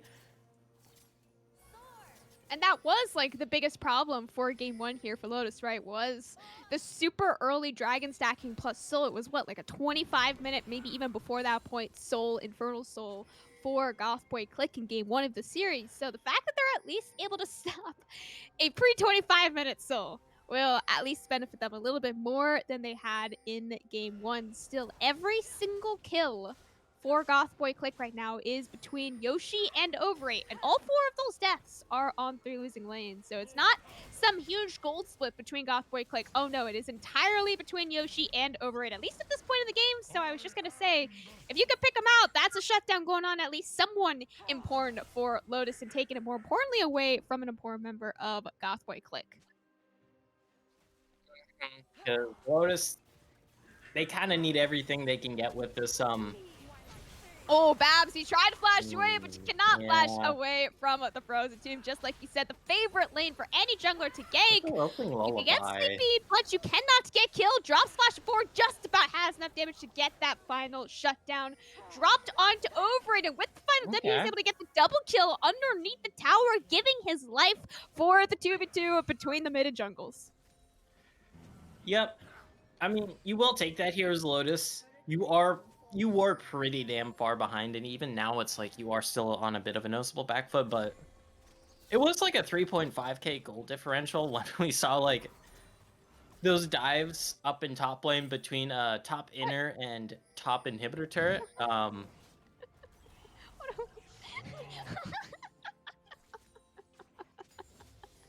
Okay, I did not see the full context of that because I was busy monologuing, but I've seen 3 losing lanes a little caught out there. Does get the execute, so it does not give over any more gold, thankfully.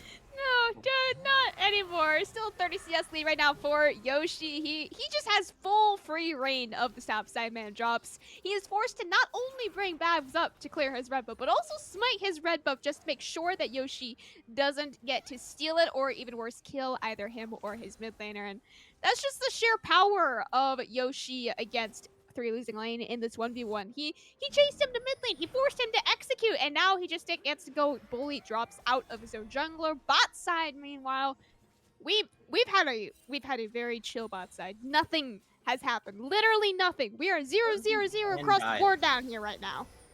If you land 1 piercing arrow and 1 bind, Dunzi does die here, I believe. Yes. He is in lethal of almost anything right now. Oh, Excellent. good Donya's zone, coming out yeah. from drops this little by a little bit of time and burns. A lot of Maybe get a cooldowns from good Goth AoE Boi Clique, speed, and huge fine. sleep coming out there as well. Babs now on the board with his first kill of the game. Crown is popped though, so that does mean he can't walk up too close, but with that drowsy onto Yoshi, that's the 150 shutdown now gifted over to Babs. Hamlet with that E. He has a lot of mobility and a lot of range to be able to run away, but without a flash, how far can he run? And it turns out you just gotta only make it underneath your tower. Lotus will not continue chasing, but Alistair is caught out by Norhol's ultimate there, and with that Black Shield is able to stop the power of the Encore. And unfortunately, the Zed zoned out by the Encore, so they cannot have enough damage to actually kill Alistair. All the ultimates burn except for Zed's. He gets to keep his, but doesn't look like anyone will die down here. Yeah, neither Zed not having mana there. Yeah. You know, that kind of kills their chances of getting that return kill, or at least forcing out Alistair's ultimate. Lotus's bot lane gonna be feeling pretty nice about that because it does force out some pretty decent cooldowns in the form of that Chains of Corruption, or not Chains of Corruption. Morgana's ultimate is the Soul Shackle. Soul Shackle. Yeah. I mean, they are like corrupted chains if you read the lore, but I'll hold that thought because we have Dragon coming up, and that big bot lane buy, it does give Lotus at least a little bit of a foot to stand on here in this Dragon fight. They're trying their best to shred it. There's the Overeat, teleport walking from Yoshi. down. Yoshi is TPing, but they are just simply too late. Not going to be in time to contest this dragon whatsoever. And they had the 1-0 dragon lead for Goth Boi Clique. Now it has turned 2-1 in the favor of Lotus. But excellent pick there onto Babs in the mid lane with that crown. He's able to buy a lot of time. Yoshi flash stun onto Babs and still can't kill him underneath that inner turret there in the mid lane. And all 5 members just straight rushing onto Lotus there in the mid lane, and unfortunately just no one actually coordinated enough to secure a kill. Does net the mid lane outer turret though here for Goth Boi Clique, so I would still argue that's a definitive dub, but the gold lead has actually closed here. Lotus have managed to bring him back here from what was kind of a dire straits, thanks to some nice shutdowns picked up from that top lane fight, and then also just some general CSing here, primarily in the bot lane and jungle. But they've managed to claw back and technically have the lead here, Camcom, if we count this one extra dragon in their pockets, which is a little bit of a curveball for us, I feel, because they did fall behind pretty far early on, and to say their comp is a little out of the normal is like the most broadcast-friendly term of saying that we have some issues with this comp they drafted. Yes, issues, I think. This would definitely have been a draft classes kind of game here if I was cast in the draft. For this game, too, Yoshi is able to stop out that sleep from his unstoppable ultimate, but of course cannot stop out that Encore on top of it as well, but still, he is so tanky. 1.5 items on this Volibear. You gotta land all the CC at the same time, or at least damage with the both of them as well, and he's able to survive at least 2 ultimates straight to the face with that. So, does eat up a lot of cooldowns in that top lane. Nothing much really coming from that, though, in the end. The biggest thing I'd argue is the fact that 3 losing lanes able to just get all this free farm on the bot side and catch up and farm. A little bit deadly when you consider this was the GP they put 0 and 5. Like, that was quite literally 6 feet under. Like, more dead than the literal lore event they had where Gangplank just died and was not pickable in the game for like a solid, 2 or 3 weeks? Yeah, they like disabled him literally from the lore, right? But yeah, that is... He's at least allowed to play this game for right now, only being 10 CS down. Alistair has been able to maintain a pretty consistent 20 to 30 CS lead so far in this game too, so... If we're looking at things other than kills down here in this bot lane, then absolutely a pretty massive CS lead for Alistair so far in the pre-20 minute mark. Of course, with this next dragon. Dragon number 3 for Lotus, dragon number 2 for Goth Boi Clique. This is a very huge deciding factor here, especially with the team fight. I'm not expecting this dragon to go uncontested. I think someone is going to team fight and someone is going to come out on top of that. That's my official prediction for this team fight here. Yeah,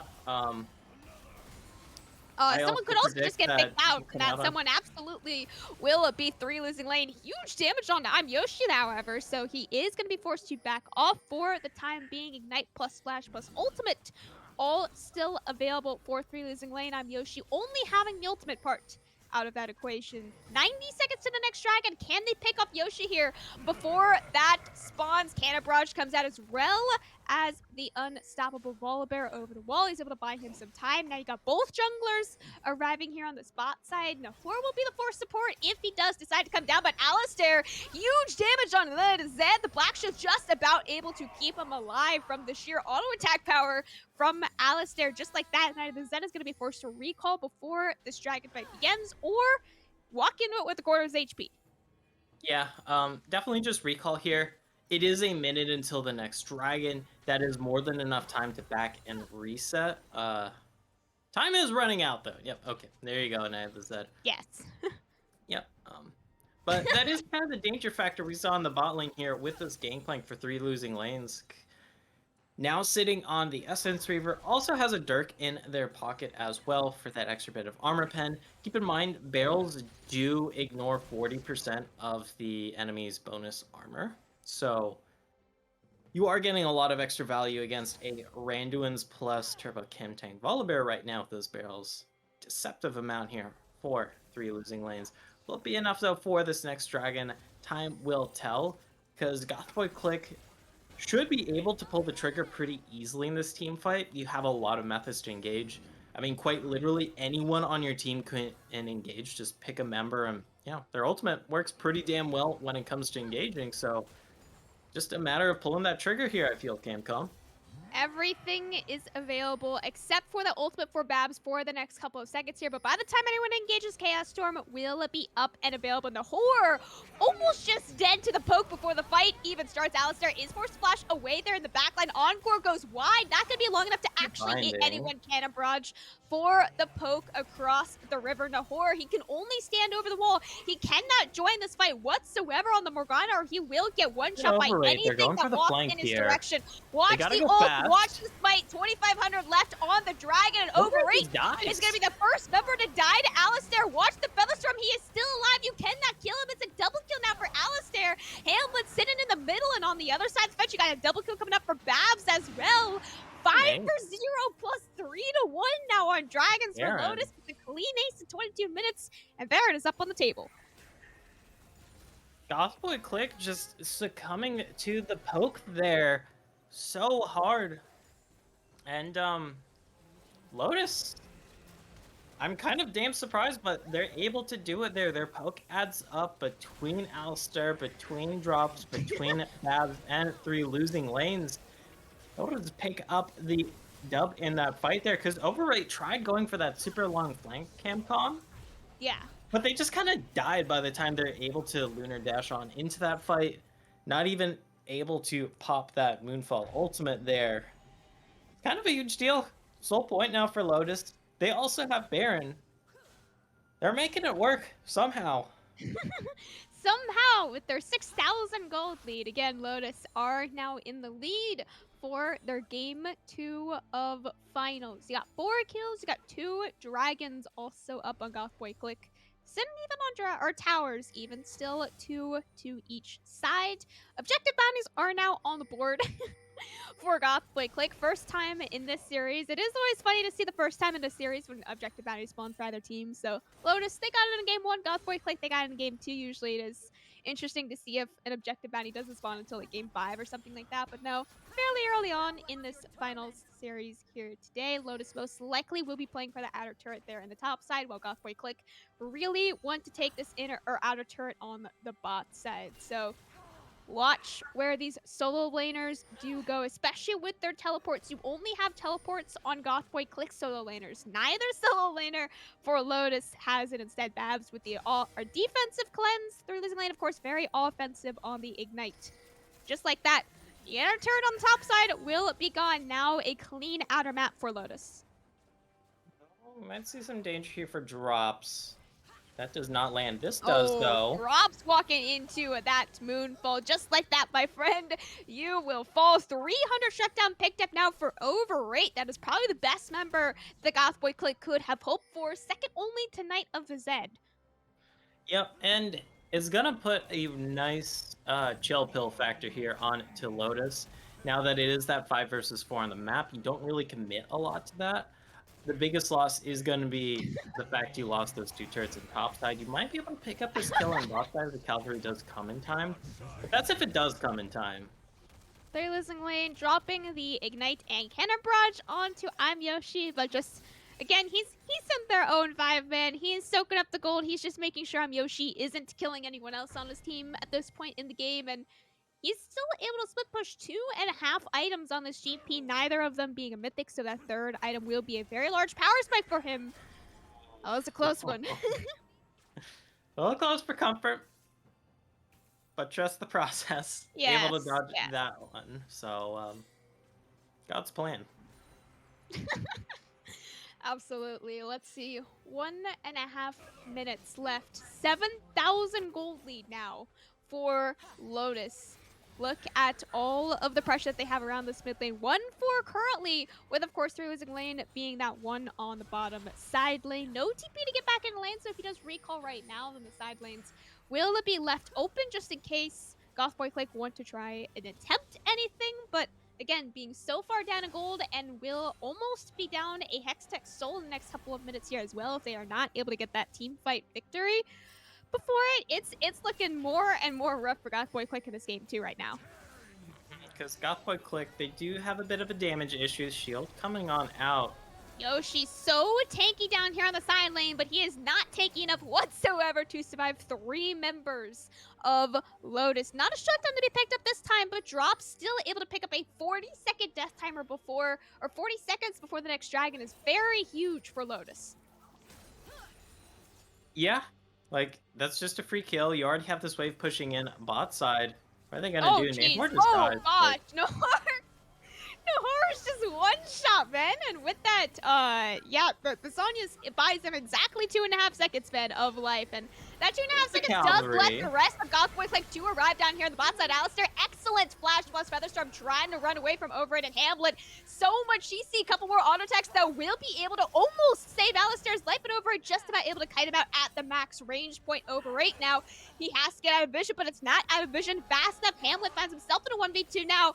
Alistair, he died a little bit too early, but Babs on the backside still able to pick up a double kill on at the end of the fight. Meanwhile, 3 losing lane, he is not here for team fight, so no, he is here for the split pushing up here on the top side. Now he's got his own 1v1 against I'm Yoshi.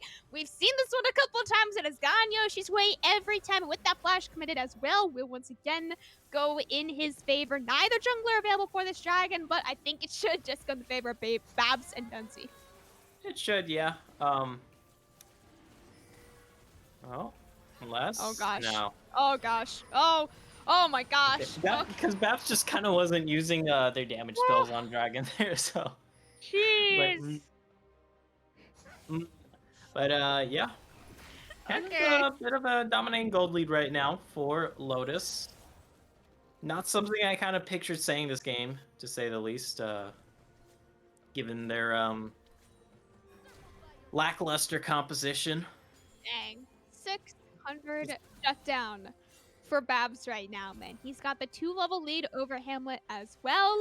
It's even on the top side pretty much, other than the 1-level lead for Yoshi, of course. Meanwhile, down there on the bot side, very much in the favor of Alistair. Again, managing to maintain that 20 to 30 CS lead over Knight of the Zed. Literally this entire game so far, the entire 30 minutes, he has had a pretty massive CS lead over Knight of the Zed here. Just been able to dodge out that shackle there from Knight of the Zed, and nope, looked on him, he is just dead to rights. 3 losing lane picked up his first kill of, I don't think the series, game 2. I think he got a kill game 1. He got multiple kills game 1. They had 5 out of 6 of Lotus's kills at one point. That was that Ignite Shen. Oh, yeah. I recall, Okay. yeah. But with that free pick, and Baron being up on the table, should just be an easy go to Baron angle. You have the damage to do it. I thought you were gonna say go to bed angle. I was like, dang, that's harsh. I mean, it depends on your time zone. Maybe it's like Oh no, Nahor. He's Did- not having a fun time. did Nahor just not have vision in there? 'Cause I'm thinking that might be the case. He might have just not had his camera on his character or something. Honestly, like maybe his camera was like on the Baron and he just didn't see the giant Maybe. chaos storm on his head. Like I'm gonna go with that. I'm pretty sure he just didn't have his camera on his character right there. So unfortunately, not having the fast enough reaction speed to land that Zanya's. Just kind of falls to a chaos storm in the jungle. Hextech, what do you call it? Teleporter is not going to be allowed for Babs. He will now fall. 700 shut down. Picked up for over 8 on the Diana. Hextech Gate, that's what it's called. Teleporter meant same thing. I don't know. 50-second death timer between the mid and the jungler here. Yeah, there's a lot of Hextech in this game. Like, there's Hextech Gunblade, there's Hextech Alternator. I think there's another But is there Hextech Hextech item. on Blade? That's the question. I don't know.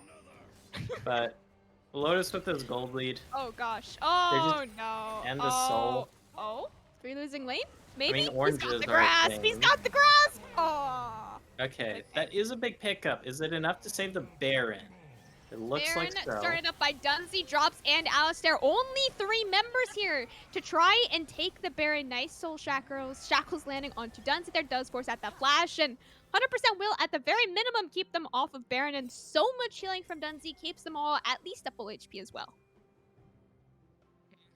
I mean, these are the sort of steps that Goth Boi kind of want right now in this game here, Camcom, because you're able to get those 2 kills for 1. You stop the Baron. Oh, that's pretty good. Claw back a little bit of gold in this game. Buy yourself a little bit of time to scale on up. And fight for the next time Baron is up on the table here. It is still going to be tricky given the fact you are still down 7k, but it has stabilized. It's only gone up by like 1k total since, I believe it's about 10 minutes ago. It is a remarkably stable game for it being a 7,000 gold lead. I do definitely agree with that one. Surprisingly, Hulkbreaker has only been built by 1 top laner so far this game, and it has not been the soul split pushing Gangplank. It is actually on I'm Yoshi, who I would say has been there for more team fights than the Gangplank ever has this game. Not saying that's a good or bad thing, just saying it's how they've been playing so far. So, you know, Hulkbreaker versus no Hulkbreaker, but Baron versus no Baron. Lotus absolutely wants to have the Baron on that side of the coin flip, but it is just that. This is a straight-up coin flip right now for the Baron. They have to keep over it out of the pit, bait them in the pit, get something out of Goth Boi Clique, or else it's just a straight 5v5, and you don't want to be taking 5v5 50-50s when you are still 7,000 gold ahead of Goth Boi Clique. Looks like the calls to go back on this. No, just clearing wards. The Scuttle does despawn, though. That was giving a lot of free info. Oh. Yeah, Sherry's Grudge. The slow farm is just so damn obnoxious. There is Oh the no, Looking Hamlet Lullaby. with that black shield is going to be able to walk that one now. Knight of the Zed, that could be so lucky. Is able to, or is forced to flash out of the cannon barrage. Again, that poke on both Hamlet and the Zed, I think, can be the gateway to a Baron start angle for Lotus. You still have to fight the other 3 members, though, and they are still trying to walk into this river for Goth Boi Clique. This is the 50-50 that they want. I'm Yoshi doesn't have smite, but over it. You have to go Absolutely does. Flash in, not going to get the steal, but the 4-man Moonfall does so much damage to Lotus over it. No backup whatsoever. Buys 2 seconds with the Zanyas, but it is never going to be enough. Him and Horror fall both to the poke, and just like that, Baron on all 5 members of Lotus. And this might be the game here, or be the prelude to the end of the game here. As Lotus just so far up, Goth Boi Clique just not really having the damage to leave a lasting impact with anything that does land from them. Like, we saw the Baron pit there, even though Overrate able to go in, get that massive 4-man Moonfall. It's just kind of not enough. With the Elder Dragon too, that's gonna make things super easy peasy, you know. Elder plus Baron plus Hamlet almost being killed here by Drops in his own jungle. He is able to heal up a little bit with his ultimate there, but Alistair also just hovering behind him. You know, there is really nowhere left to run for Goth Boi Clique. It is all Lotus now. It is only a matter of time before they take this game two here. Flashing on a 3 losing lane, just instantly blown up by Overeat. Excellent double encore though, landed as well with drops on the backline. So much damage, so much CC. Goth Boi Clique, they can only hang out in their fountain. Alistair splashing plus Featherstorm, man. He really wanted that triple kill on the bounce, and unfortunately just not going to reach that Elder Execute threshold. Now we are all tied up. It has all come down to a best of 3 go for Reno in our finals. Best of 5 Lotus versus Goth Boi Clique 1-1. Yeah, 1-1. Lotus making this really weird composition work out. Surprisingly. And once they got rolling, they just kind of rolled with it, to say the least here, Camcom. Ending the game, it did take a bit of time since it was hard for them to really force engages. But what they couldn't do in terms of forcing engages, they could do a lot in terms of just poking down Goth Boi Clique from ever really entering engage range. Yeah, it was all in the poke before the team fights that Lotus was able to just really consistently find before every single 5v5. It was never a everyone comes in with full HP 5v5. It was always No Horror coming in with half HP, Knight of the Zed coming in with half HP, Overraid or Hamlet coming in dead half the time as well. So it was always just a favored fight. Lotus winning the team fight before it begins. My favorite way to win a team fight, Goferino. That's usually most poke composition's favorite way to win team fights, because it's usually how they win team fights. So works out for Lotus, able to rebound in this series after a very convincing game 1 from Goth Boi Clique, showing why Lotus is the favored ones and the top dogs right now in both record and just overall head-to-head in series wise so far in BOL Diamond. Yeah, absolutely. Dominant game 1 from Goth Boi Clique. Very dominant game 2 from Lotus. But we got at least 3 more games here for you, or at least 3. At least 2 more games for you here tonight. A potential 3 more. So don't go anywhere. Grab some snacks maybe, but we got a game 3 for you on the horizon.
Welcome back, everybody, to the analyst desk. It is Yanni and Kiwi here to break down that last game because we had some doubts about the Lotus composition, but they came through in the end.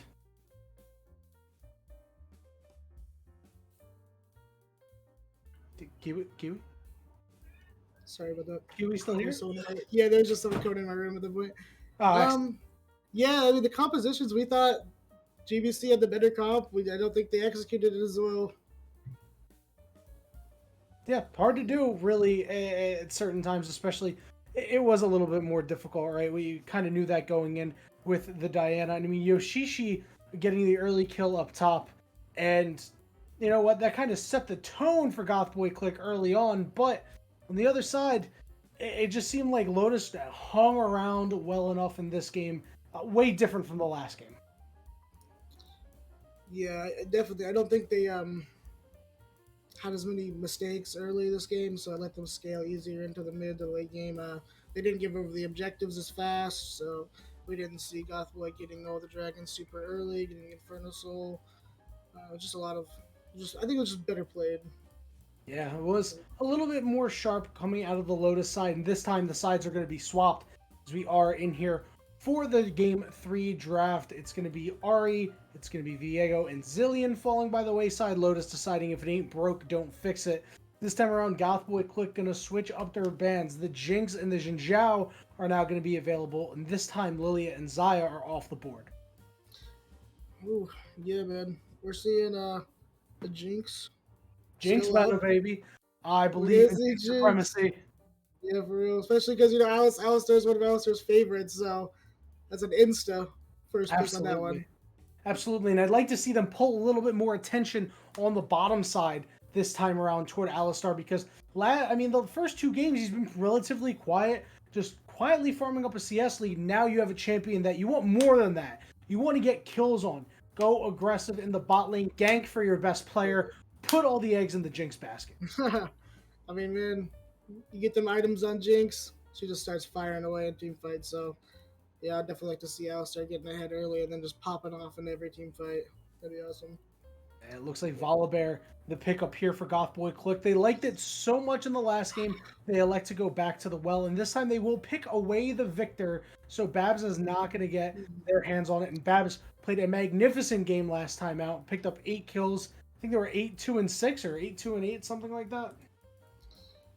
I think it was 9-2 actually. So A damn good game. Yeah, it was really good. I think Victor is a very strong champ still. Right. Volibear, I'm hoping it's jungle this time because we saw it top lane. It wins, but it just falls off completely. I mean, it falls off in jungle too, but I think having the ability to affect the entire map instead of just winning one lane is a lot better. Couldn't agree more, and especially since we saw the Diana in the last game and it failed to have the same impact that was had by the Graves in the first game, right? If you're going to go an OCC champion, you're going to need to do a little bit more, and they were not able to do so. So hopefully better fortunes this time around. See, GBC didn't ban the Zinzo. Drop's going to pick that instantly. Oh, yeah. Third pick Ornn, okay. Jinx Ornn, LCS Classic. Yes, sir. This is something that you see very often in the LCS, and something you'll see pretty often out of drops in the jungle. It certainly likes to play their fair share of Jinzhao. Now, if people have been paying attention on Twitter, then now is the time to pick the Ornn counter. This is a time for Braum if you ever wanted one. The problem is, Braum has a difficult time locking down that Jinx. Taric, ooh, I haven't seen Taric in a while, man. Okay, this is a Nahor special here.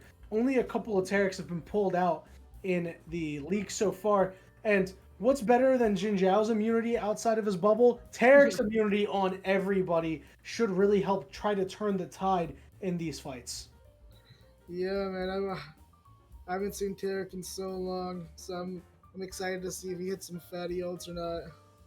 Yeah, and the problem is with Volibear running in, I can't imagine there's going to be too many people who are running in with him to give invulnerability over to him. So that's going to be on Taric to make sure they get the job done. Second round of bans, Goth Boi Clique realized that the Xerath was a bit of an issue and can be an issue for a Victor in the mid lane. They're going to take that off the table. Lotus, once again, being wary of the potential Volibear flex, they're going to take Jarvan away. Yeah, I mean, like I said, I don't think Jarvan's such a good man. If Volibear's not jungle, if like, the Volibear is not jungle, but like you said, it's just like they have issues versus it. But Mhm. I feel like Volibear's really actually. I know I said it last time, but I think Volibear's actually going jungle this game. Yeah, I think you're right too. That said, you don't want to kind of just leave the Jarvan open, let them flex it, and then now you have to contend with the Jarvan, and Yeah, Jinx is going to have some problems in that matchup. yeah, It that's true. Yeah, it looks like the Misfortune going to be banned. It's certainly a strong pick right now. Not sure if it was going to fit into the Goth Boy composition. Yeah, I don't know if Tarek Misfortune's also a crazy lane to deal with. Might be a little good, but usually you see something with more CC. Man, it's Zoe, okay. okay. Targon time everywhere, you know. You As got far as I Tarek, you got know, for Aphelios, potentially Zoe, you know. We got Mount Targon over here. All right, maybe ooh, not. This would be this would, spicy. I mean, either of this the would be picks would be spicy. spicy. We The haven't seen a fir- whole lot of like, Kai'Sa. I doubt he picks a Zoe. From what I know, when I used to play with Babs, he hated playing the Zoe, so he said he was never good at it. So I doubt he All picks that. right. Yeah, he'll settle on the Echo, and Um, Babs is a pretty solid Echo from what I've seen. Those certainly yeah, pull it out from time to I think time. it's one of his mains that Hmm. AJ plays. So Yeah, just huge menace, can do so much damage. looking to just kill the Victor in lane, possibly. Hmm. And you know what? You saw what happened in the last game when you don't kill the Victor in lane. The Victor is going to go unchecked and win the game. So I do think this is a solid pick to make sure to try to keep the Victor down. It looks like the Seraphine will be locked for Lotus once again. It was a pretty solid performance out of their support Dunzi. They're going to run it back. Yeah, I mean, hey, if it ain't broke, don't fix it. One of his best champs he can play. It's his ultimate's good. It's good against Aphelios. You don't want to play engage versus Aphelios, so may as well pick the Seraphine. Oh, the Gwen. Ooh, okay. So this Gwen's interesting because they can flex the Gwen, although Overrate doesn't really play it in the jungle, and it's not so much a jungle pick Yeah, anymore. not anymore. Yeah, so it's still doable. I don't think they're going to do so, but it is an option that they have. But it looks like the team compositions are set here. The Yeah. Taric is going to be massive in this game because of the engagement from Lotus on the Ornn on the Seraphine. Yeah, I think the Tarek's gonna be really strong here. I think Gwen is a really strong pick into Jinx and Seraphine and Ornn. You can dodge everything with your W. It's so annoying just playing auto attack ADCs versus Gwen. She presses W, she can't be attacked, and then she just runs up at you and cuts you up. Like when you're playing something like Jinx where you need to auto with rockets and you're unable to target Gwen, it's just super annoying to deal with in team fights. And you got to be very focused and understand where you are like all points in every fight. So. I got 3 words for you, my friend. Gwen is immune. Yeah, exactly. The three worst Exactly. words in League of Legends. And Exactly. now, one important thing I want to talk about the Lotus composition, they have the late game scaling with the Jinx, with the Ornn. The ornaments obviously are so important. And Jinx is going to be the one to carry the team over the finish line. Jin Zhao is going to be the one to try to get them there, but it needs to be well executed by drops because the Jin Zhao ultimate with Ornn and with Seraphine is a little bit of a non-bow. What is Nambo? Oh, you don't know? Is that only a card game term? Jeez, a non-bow is like when you've got combos in your deck, right? But then a non-bow is when two of them like kind of intersect with each other and kind of like make it hard on you, right? So like, no, Just like synergy. yeah, exactly. The anti-synergy is going to knock people away, and now these Ornn and Seraphine ultimates that we're going to hit 3 people might only be hitting 1. So you got to be careful and mindful about that. Okay, yeah, that makes sense. I think what we're gonna see here is like Xin Zhao going in, immediately pops his ult, and then we'll see the Orange Seraphine ult to back it up. I think he'll wait. I think they'll wait until after the Xin Zhao ult is done. Yeah, and then Echo I will think. cause some chaos with his W. Hopefully, lands fatty Ws. Yeah, and I think that'll be the case as well. You don't pick those without at least thinking about that. So an embarrassment of riches on Engage for Lotus, but for Goth Boi Clique, they seem to be a little lacking. Yeah, I think their comp is a little ragtag. I know we said that about Lotus last time, and they ended up like smashing. But I mean, honestly, it looks. I mean, they have good champs and lanes. Like the Volibear jungle is strong, Victor mid is strong, Philios ADC is decent. I think Gwen and Tarek are very like coin flip niche characters that can either do very well or not do very good. So we'll see about that. if Aphelios gets behind, it's really hard for him to catch up. But I mean, they still have these champions that if they start scaling and they're able to reach that scaling point before it gets to 40 minutes, like accelerated, then they become a problem. Like, I don't know, like Victor, if he gets accelerated, Aphelios, he gets his items faster than the other person. He's a menace in games. Yeah, they can absolutely be a big problem for either side. The problem that I foresee for Goth Boi Clique is they don't have long range engage. You have that out of Lotus with Seraphine. The only long range engage you potentially have is Aphelios dropping his ultimate, right? And he's got Gravitum. Yeah, But the problem is if he's got Gravitum, that means he doesn't have red white, right? And that is not great for a fight. You always want to have that and time that around your fights.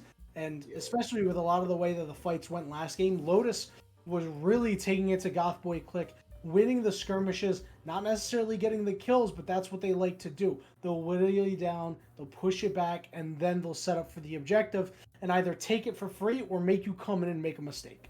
And I think that's how they're gonna win this game. I think if they get that, if they make the enemy team make mistakes, they get those kills early, they have a chance of snowballing their lead and winning. Where Lotus, I think if Lotus just plays the game slow and calm, and then plays team fights and uses their ults correctly, they have a very high chance of winning. But if Goth Boi Clique gets those kills early, starts snowballing, accelerates their lead, scales, they can definitely win mid game. But they have the orange scaling on the left and Jinx, so that's always going to be a problem.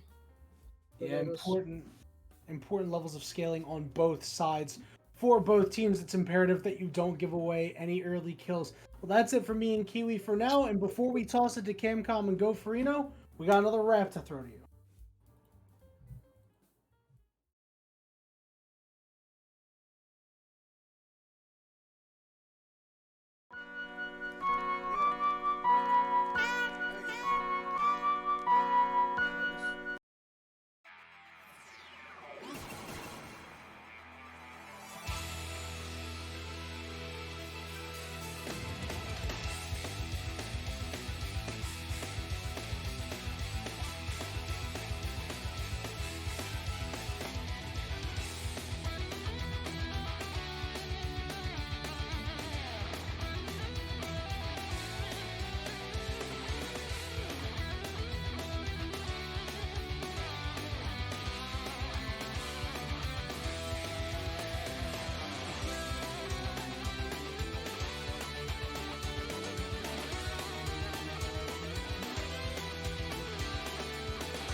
Welcome back, everyone, to Summoner's Rift tonight for our finals best of 5. We have swapped sides now on Summoner's Rift. We got Lotus on the blue side now. Goth Boi Clique taken on the red side. Game 3, we are tied 1-1 in our series score. Once again, I'm Camcom, joined by Gopherino here on Summoner's Rift. Again, thank you so much, Kiwi, for making that rap. I did the video editing. He did the fancy words. We make a good team on that one, but we got a pretty calm level 1, I would say, other than Yoshi losing, I don't know, 1 HP. Not much there. Yeah, it's gonna be a very calm level 1 here. No real shenanigans. The most we can expect is a cheeky deep ward here. Both teams just kind of wanting to set up here. We know this is gonna be a long haul of a game, more or less. And just guaranteeing, You don't do anything crazy level 1 that sets you back. That's really nice. Surprised we only see like two defensive wards on the map, I believe. Okay, it's just that one defensive ward by Goth Boi Clique in the top side. Kind of surprised. I thought we'd see a little bit of a push to try and get some tracking of where either of these junglers are, because drops on overrate can certainly influence the map pretty damn early on with these two early game centric junglers here, Camcom, and that'd be one way to get the scaling ball rolling in your favor. Yeah, I'm pretty sure last I checked, Drops has the highest or most first bloods here in the Diamond League of BOL, and that is mostly thanks to the Xin Zhao that he is most commonly able to get here in the jungle. It is just such a strong champion to play in the jungle if you are playing for these level 3, level 4 ganks in the solo lanes, right? Babs, very nice trade there on to Hamlet, of course. Unfortunately, melee versus range, so he does get auto attacked a whole lot on his way back out of the trade, so it does eventually turn into a losing trade for him, but those biscuits will be able to keep him alive for, you know, at least a couple more seconds here. 3 losing lane versus I'm Yoshi. It's the classic, you know, Yanni, he said the 3 magic words, Gwen is immune. That's, instead of grasp, it's Gwen is immune. It's the same 3 words, you know. God, I love that ability, the Hollowed Mist. It is so fun to play against as AD carry, because when Gwen is immune, I literally just can't click on the champion. So then it's like, it makes me just run into Gwen when I use attack move, which is like, yes, put me in melee range of this Gwen. That's exactly what I wanted. Oh, speaking of melee range and weird transitions, the jungler's going at it. Does not look like the red buff is stolen here. But Drops in a bit of a pickle. Is forced to walk into over it here, trying to walk away from Yoshi, but is probably going to be forced to flash away or just die. Dunsey, he tried to flash heal his own jungler, but unfortunately just kind of did it a quarter of a second too late, and Overeat, first blood for him on the jungler that isn't supposed to be picking up first bloods like that. Yeah, although I believe Overeat picked up first blood last game too, if I'm not mistaken. At the very least, they participated in it.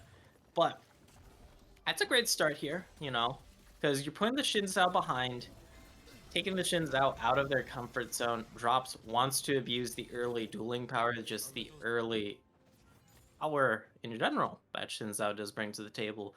And when you do take this early death, you are forced to take that chill pill. I didn't see if Overrate was able to take the blue buff with it. No, was not. Is contesting it, not able to get that. Might get a repeat here, though, with this red buff. Still has flash, too, so... He has flash for this one, but again, he just decides not to commit his flash, instead going down to Overrate, trying to clear his own blue buff yet again. Now 2-0 Overrate is on this fall. Their 3 losing lane will now be punished for it as well. Overrate now deciding to commit his flash for this top lane. Gang through losing lane, though, has been playing very safe underneath his tower, so he is also going to be able to match it with his flash. But yeah, it just Drops. He tried to go for that level 3 invade play. He wasn't able to get the kill, and he gets even harder punished now. Not even going to be able to pick up his own blue buff or topside camps. And this is tragedy here for the Lotus jungler. Oh, jeez. Might get even worse. Yoshishi does not have the flash, but does have a jungler, so... Wait, Alcove Gaming? Just pincer off the sword. Pincer off the sword. You have a Gwen. You have a Gwen. Just pincer. Alcove Gaming? Alcove Gaming? Let's go. Make an orange sandwich. Make an orange sandwich. There's no flash. Okay. Alcove? Oh, man, if he had flash, he might actually live that one, but... Yeah. I'm surprised Yoshichi just took a little bit of time to come. I guess expecting the Ornn was going to die, but 3 losing lane able to stay alive for long enough. Yeah, no, it would have been pretty funny if 3 losing lane did survive that one, but this is the first game in this series that either solo laner here for Lotus has actually opted to take teleport, and this game they both opted to take teleport. So, you know, definitely do get to play for some more of that macro here past the 20-minute mark. So that is nice to see. No cleanse, no ghost, no ignite is the other one I think that we saw from them. Some very interesting ones that are not teleport that we typically do see through losing lane, fighting in a very large wave of Yoshi. Does pop that level 6 burst, though, is able to clear it very fast. Huge snip damage on losing lane. Walking way too far forward. Melee range into a Gwen, insta-popped, and yet another kill for Goth Boi Clique. Funny thing is, 3 losing lane was actually close to winning that, but with the death, with the kills and assists for Yoshishi, able to take over to that level 6, get that needle work, and finish off that kill. One thing I do want to point out here, actually, I probably can't point it out. There's going to be some action here in the bot lane. I feel it in my bones, Mr. Krabs, or I guess Miss Camcom. Miss. I don't know how to turn Mr. Krabs into Camcom. Oh my god, you got me off guard with that one. Okay, yeah. Oh, this would be a big shutdown You here. know, he stole away a blue buff this time. He gets his own blue buff stolen away as well with his life. 300 shutdown gifted over to Alistair, who, by the way, we were talking about interesting summoner spells earlier. Yeah, Alistair has opted to take Ghost this game on the Jinx. Can't say I've ever seen that one before, but you know what? If anyone is going to be taking it, it is going to be Alistair here. In their game 3 of finals, you get that 300 shutdown off the jungler, transition that into that first Mountain Dragon of the game. Very nice early macro play there by Lotus. And that was such a huge play by Lotus there, because you get the kill onto your primary carry. You also get this early dragon. It gives a little bit of life back into this Xin Zhao pick that has fallen so far behind. Yes! It is still Xin Zhao that's behind, but it's a Jinx that's now pretty damn ahead. And we saw what Alistar was able to kind of do last game when they were able to have an unimpeded lane, get themselves ahead in just CS. See if they're able to translate that to something similar this game. Overrate and Nahor playing very aggressive up there on the top side. You see them both running as fast as they possibly can to dive 3 losing lane. He has to clear this wave, keep it out of his tower. They get a And chance to do unfortunately, that. he was just not able to do that in time. Gets one knock-up on over and is going to be able to get that kill back for 1-for-1. And an absolute best case scenario for 3 losing lane up there on the top side. Meanwhile, down there on the bottom side, no, actually, I thought Babs got a solo kill on Hamlet. Fortunately, just not quite enough damage, so he was able to walk that one out. Putting Storm even further behind, you do give over a kill, which does really suck. Thankfully, this time around, there isn't that dragon in the bot side since that's already taken, so there's no cross-map objectives to be picked up. And importantly, Yoshishi now 2-0-1 as this Gwen, getting some more plays under their belt, extending this CS lead. I want to see what's on this bag. It's at the very least going to be Leeching Lear finished and probably close to completing boots, but it's not enough to finish off that I always forget the name of the item. The I don't know eyeball what on you're a talking about. stick. What? You know the one. No, I don't. It's a mythic. I'm Oh, very okay, red light, confused. don't fight. Alistair does have an exhaust on his head, though. Just like that, will not be able to get the final kill onto Knight of the Zed. We're getting word that I think you're talking about Riftmaker. I don't really know. Drops Riftmaker, is yeah. able to land that E onto Knight of the Zed. No flash is able to cleanse it out and flash the super mega death rock. And Knight of the Zed burning absolutely everything, but is able to lay it or live the 2v3 dive with the red white guns here as well. I think he should be perfectly fine, but his tower will drop a couple plates instead. The price of this is going to be topside. You are giving over some more plates, it looks like. And you are going to be giving over the entirety of your topside jungle. Yeah. Not the end of the world. You do still appreciate that you're helping get this Jinx further ahead for Alistair. The biggest question mark is how much damage is going to fall in this top lane turret with overrating Yoshishi there. Because if that does drop, first turret is worth quite a bit. And that's going to be going into the pockets of these 2 very fed members right before the next dragon. Not looking to be the case. There's the Encore. Really nice encore landed there onto Knight of Zed, but Nahor with his own Dark Ultimate is able to cancel out any follow-up damage that Alistair may have been able to land. And yeah, I just wanted to talk about real quick. I'm pretty sure Goth Boi Clique, they're just trying to break their own record each game in this series for like fastest first turret. Like the first turret that they had in game 1 was like, I don't know, 12 and a half minutes. That seemed impressive. Then it was 11 and a half minutes in game 2, and now it's 10 and a half in game 1. I'm very terrified where it's going to go in game 4 here. Babs, flash plus ultimate there in the middle onto I think Hamlet. rocket hits here. Like a death rocket just going Okay. to miss, it looks like. So he is going to be able to live, but all summoner spells are burned now between these 2 mid leaders. Hamlet is able to keep his ultimate. Yep. So, very quick fun fact and pro tip. If the enemy AD carry is Ashe, Draven, or Jinx, if you're recalling, walk towards the jungle a little bit, because if they're gonna be okay, Ezreal too. If they're gonna be throwing out their ultimate, it's gonna be going right down the middle of the lane in middle, and it's a very classic thing that AD carries can do, where you just back in the base, and when you have that global ultimate, it literally just goes straight down the mid lane in Yeah. its entirety. So it's pretty damn free. Because one thing I'd actually do as Ashe is I would hold that Oh, thought, no. because Overrage should get the kill here. That's not a whole lot of mana here left on the Just Echo, done. trying to pop a defensive W there for the extra shielding, Come but on you and cannot slam. out-shield and out-heal a Taric now for Nahor. Easy pick up the kill there for Overrate. 25 seconds left before their Cloud Dragon here as well.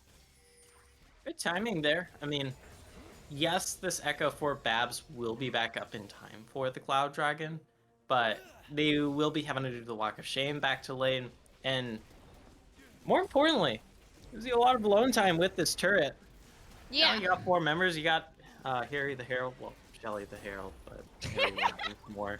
So that's a nice chunk of change if you finish off this turret, which you don't. You do at least get 4 plates though, so that's still a lot of change in your pocket. You should be able to convert this into a dragon here. You have all 5 members down here. Yes, 3 losing lanes can teleport in, but it's not a very tanky one. It's a No. couple ruby crystals to a rift maker. You know, It's also not even 14 minutes yet. Oh! That was a Oh, close close. steal, but yeah, it's not 14 minutes yet, so he can only teleport to either of the mid or the bot lane towers, which, you know, not the greatest flank angle in the world when you quite literally see him teleporting to the tower right in front of you. Goth Boi Clique got some very early tower plates here. Babs looking to turn that back around on the Night of the Zed, but he's got so much peel with Nahor. Nahor also holding on to his exhaust. You know, you can exhaust almost every single person here on Lotus, and you're going to get a lot of value out of it. Yep. And it's also very nice because that exhaust can guarantee your Cosmic Radiance going off, because yes, Taric does have that AoE invulnerability ultimate, but it does take time to land, so Yeah. if your desired person to keep alive happens to die during that channel time, that kind of royally sucks. It's a bit of Feels a bad. vibe killer. Yeah, you know, not the greatest thing in the world here. You know, Goth Boi Clique casually trying to Going get for 15 this. plates here in this game 3. They're working their way up to it. Maybe next game they can conquer their 15 plate dream, taking all 5 in the top 4 in the mid lane, and I think that was 2 or 3 in the bot lane. So lots of tower plate and gold, contributing very heavily now to their 2,000 gold lead.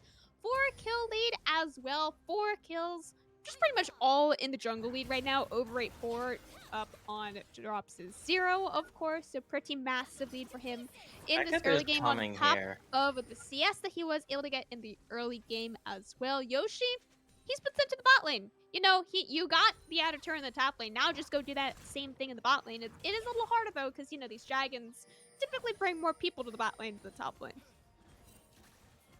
You know, tends to be a little bit harder. A little bit of a tricky situation. Okay. This does land. Perhaps nice stun landed there onto Hamlet, but I don't think any, That's into the again, like crown, any so. kills will be found between a 1v1 on these 2 mid laners. Could be a kill found if it is not For the a ultimate 1v1 yoink. though. Babs flash in the wrong Okay. direction, but it was all just a bait with that ult going backwards. Meanwhile, here in the mid lane, I said easy Ooh. dodge. Not even having to flash or cleanse out of that one. Just dodge a little bit to the left, and you can dodge both of the ultimates on the bot laners here. Dunsey just with a little bit of poke, you know. Very fancy feat in that mid lane, to say the least. There's Needleworks coming out. Flash Force from 3 losing lanes. Yoshi ghosting here as well, trying to get this kill once again onto 3 losing lane. Goes, not golden, goes immune in the W, so the Ornhorn will not land. Meanwhile, here up on the top side, no kills to be found, but instead the second Rift Herald will go in the favor of Goth Boi Clique. Babs walk a little bit closer to the sun there. Over it lands the flash. Babs has his own flash stun on his books as well. Over it, dashing straight in, goes Cavalry, unstoppable, though, and they're cannot be stuck. auto-attacked, but only for a couple of seconds. That will fall before Alistair comes, and now he can clean it up for himself, gets the excitement. He has the Ghost Pop tier as well. So much movement speed on the Jinx. Gets an unofficial double kill now for himself. Meanwhile, down here in the bot lane, still fighting between his top laners. Neither one of them picking up a kill quite yet. Alistair with that auto attack on the blast code keeps Knight of That's the a Zen in lot the of fight. But do you damage. want him to stay in the fight? You got the green, you got the white, easily picking up Alistair. He tried to flash forward, unfortunately, just you can't flash forward into a green white gun. I just had a random thought. The green and white combo reminds me of sour cream chips. Because those are always bagged in like green bags, but sour cream's white. That's really off topic, but that was a really great kill picked up by Knight of Zed. We will really appreciate that. They do need some gold in their pockets. You know, you want to pump as much juice as you can into the Aphelios tank. I agree, Twitch chat. In fact, I'd rate it even lower. Sour cream chips are god awful. Oh no. Oh jeez. Man, I am running on like, 4 hours of sleep. I landed from the LCS finals at like 1 a.m. man. It's oh gosh. You know, sometimes you just gotta operate on a little bit of sleep. Even though planes are like, oh yeah, you can sleep while flying on us. It's like, have you sat in these seats, buddy? Like, No, yeah. I don't Unless you're, think like- I actually can. unless you're like actually like 5 foot and like 80 pounds, you cannot find a comfortable position to sleep in those. I'm sorry, but like, airlines are just capping so hard when they say, yeah, just fall asleep in us. And don't even get me started if you're tall. Like, I've had tall friends who are like, I will literally die if I sit in chairs like that. What? People are dying right now? You can't do this to me, man. Oh my god, Yoshi, he's just gonna be That's a dead, big man. I shutdown. can't breathe right That's now. a Oh, big he ultimate. just got freaking blown up, man. Knight of the Zed, he is mostly untouched in the back layer now. Gets so many autos off before he does finally fall over. A last member, Goth Boi Clique, doesn't get to live for much longer either. Alistair, the only member of Lotus to fall, plus the second dragon going in their pockets as well. Oh, go Farino, just hard trolling me before team fight. I have such a deep-rooted, passionate hatred for airlines. I had to grow up flying on some of the worst, like, flights possible. Like, you ever do a 32-hour flight with 3 stops while you are suffering from a flu? God.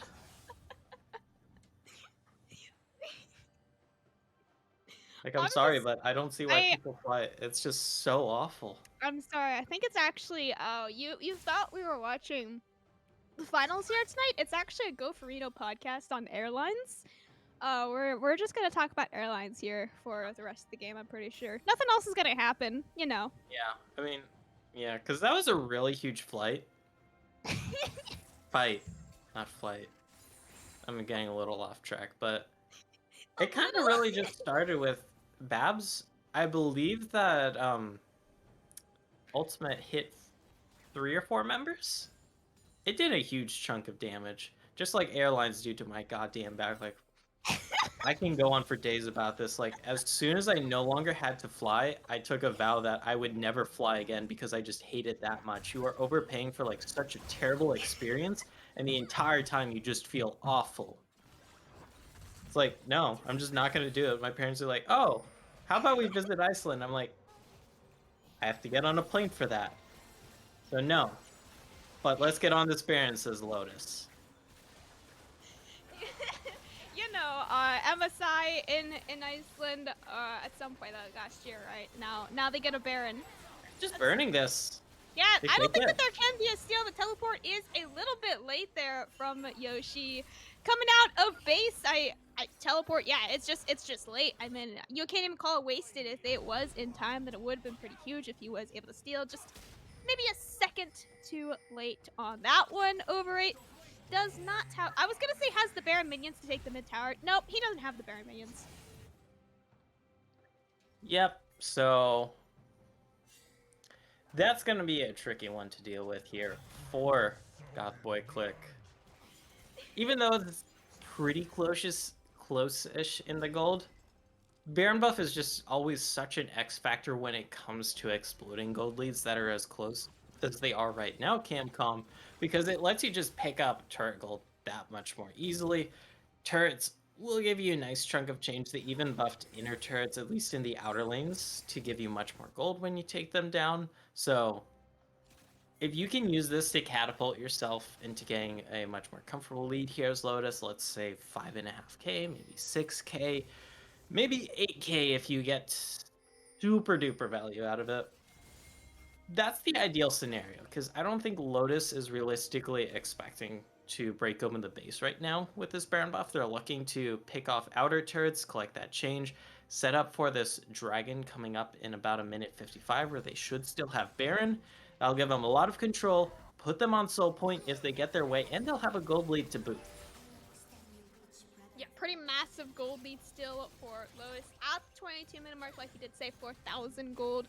Plus that one dragon, not really any kill lead in either team. One kill is like, you know, not really anything to brag about to home here, but that 5,000 gold lead is pretty massive. Of course, that local gold being shared with Alistair. He is going to eventually be the shining star of damage here in Lotus's team comp. Right now, it is mostly in babs and drops. For the next couple of minutes, this next dragon will be mostly in babs and drops his hand, and then probably their soul, if they get the soul point here, will be for Alistair. Of course, you need that 3-item power spike for Jinx to really have that crazy damage that you do try to pick her for, but I mean, Alistair Ghost, I'm yet to see a Ghost Jinx. He made it look really cool last team fight, so maybe he can look really cool on it again in this next dragon fight over Raid. Flank. Look for a potential pick here on the someone flash Womby to Domity. on the Dunsey, and he is just done. 3 losing lane now, trying to transition that back onto the horror, but the ultimate and the healing just about able to keep him alive. Babs going in though. He is not able to stun anyone. Still holding on to his ultimate though, so he should be perfectly fine. Watch from the top side though. Super mega death dragon lands. No more support for Goth Boi Clique. 30 seconds of timer on the board for both of them. Alistair, meanwhile, here off the top side. Free local gold, free XP, free everything for him except for any more shutdowns. Yeah. Well, okay, I wouldn't call that a shutdown. You're killing an 0-2 Tarek. Like, if anything, that's just putting someone already down further down. You know. Shutdown. I mean, if you really want to call it a shutdown, the game doesn't call it a shutdown. Teleport being forced out. This should actually be man advantage here for Lotus, despite losing the fight. Because Goth Boi Clique did have to separate up to answer the top lane there, did lose their support, and now that's kind of a free soul point, despite losing 2 members to a pretty big pick there from Goth Boi Clique. Lotus once again sitting in comfortable spot, threatening this soul, having control of this map.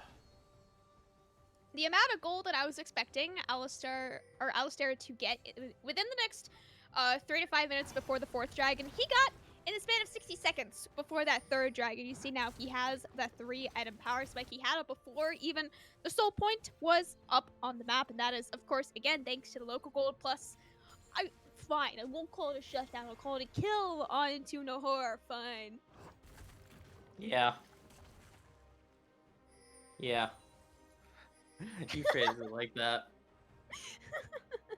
I mean, calling it a shutdown is, like, from a factual standpoint, incorrect. Okay then, whatever. All kills are shutdowns from this point on. You can't actually tell me any different.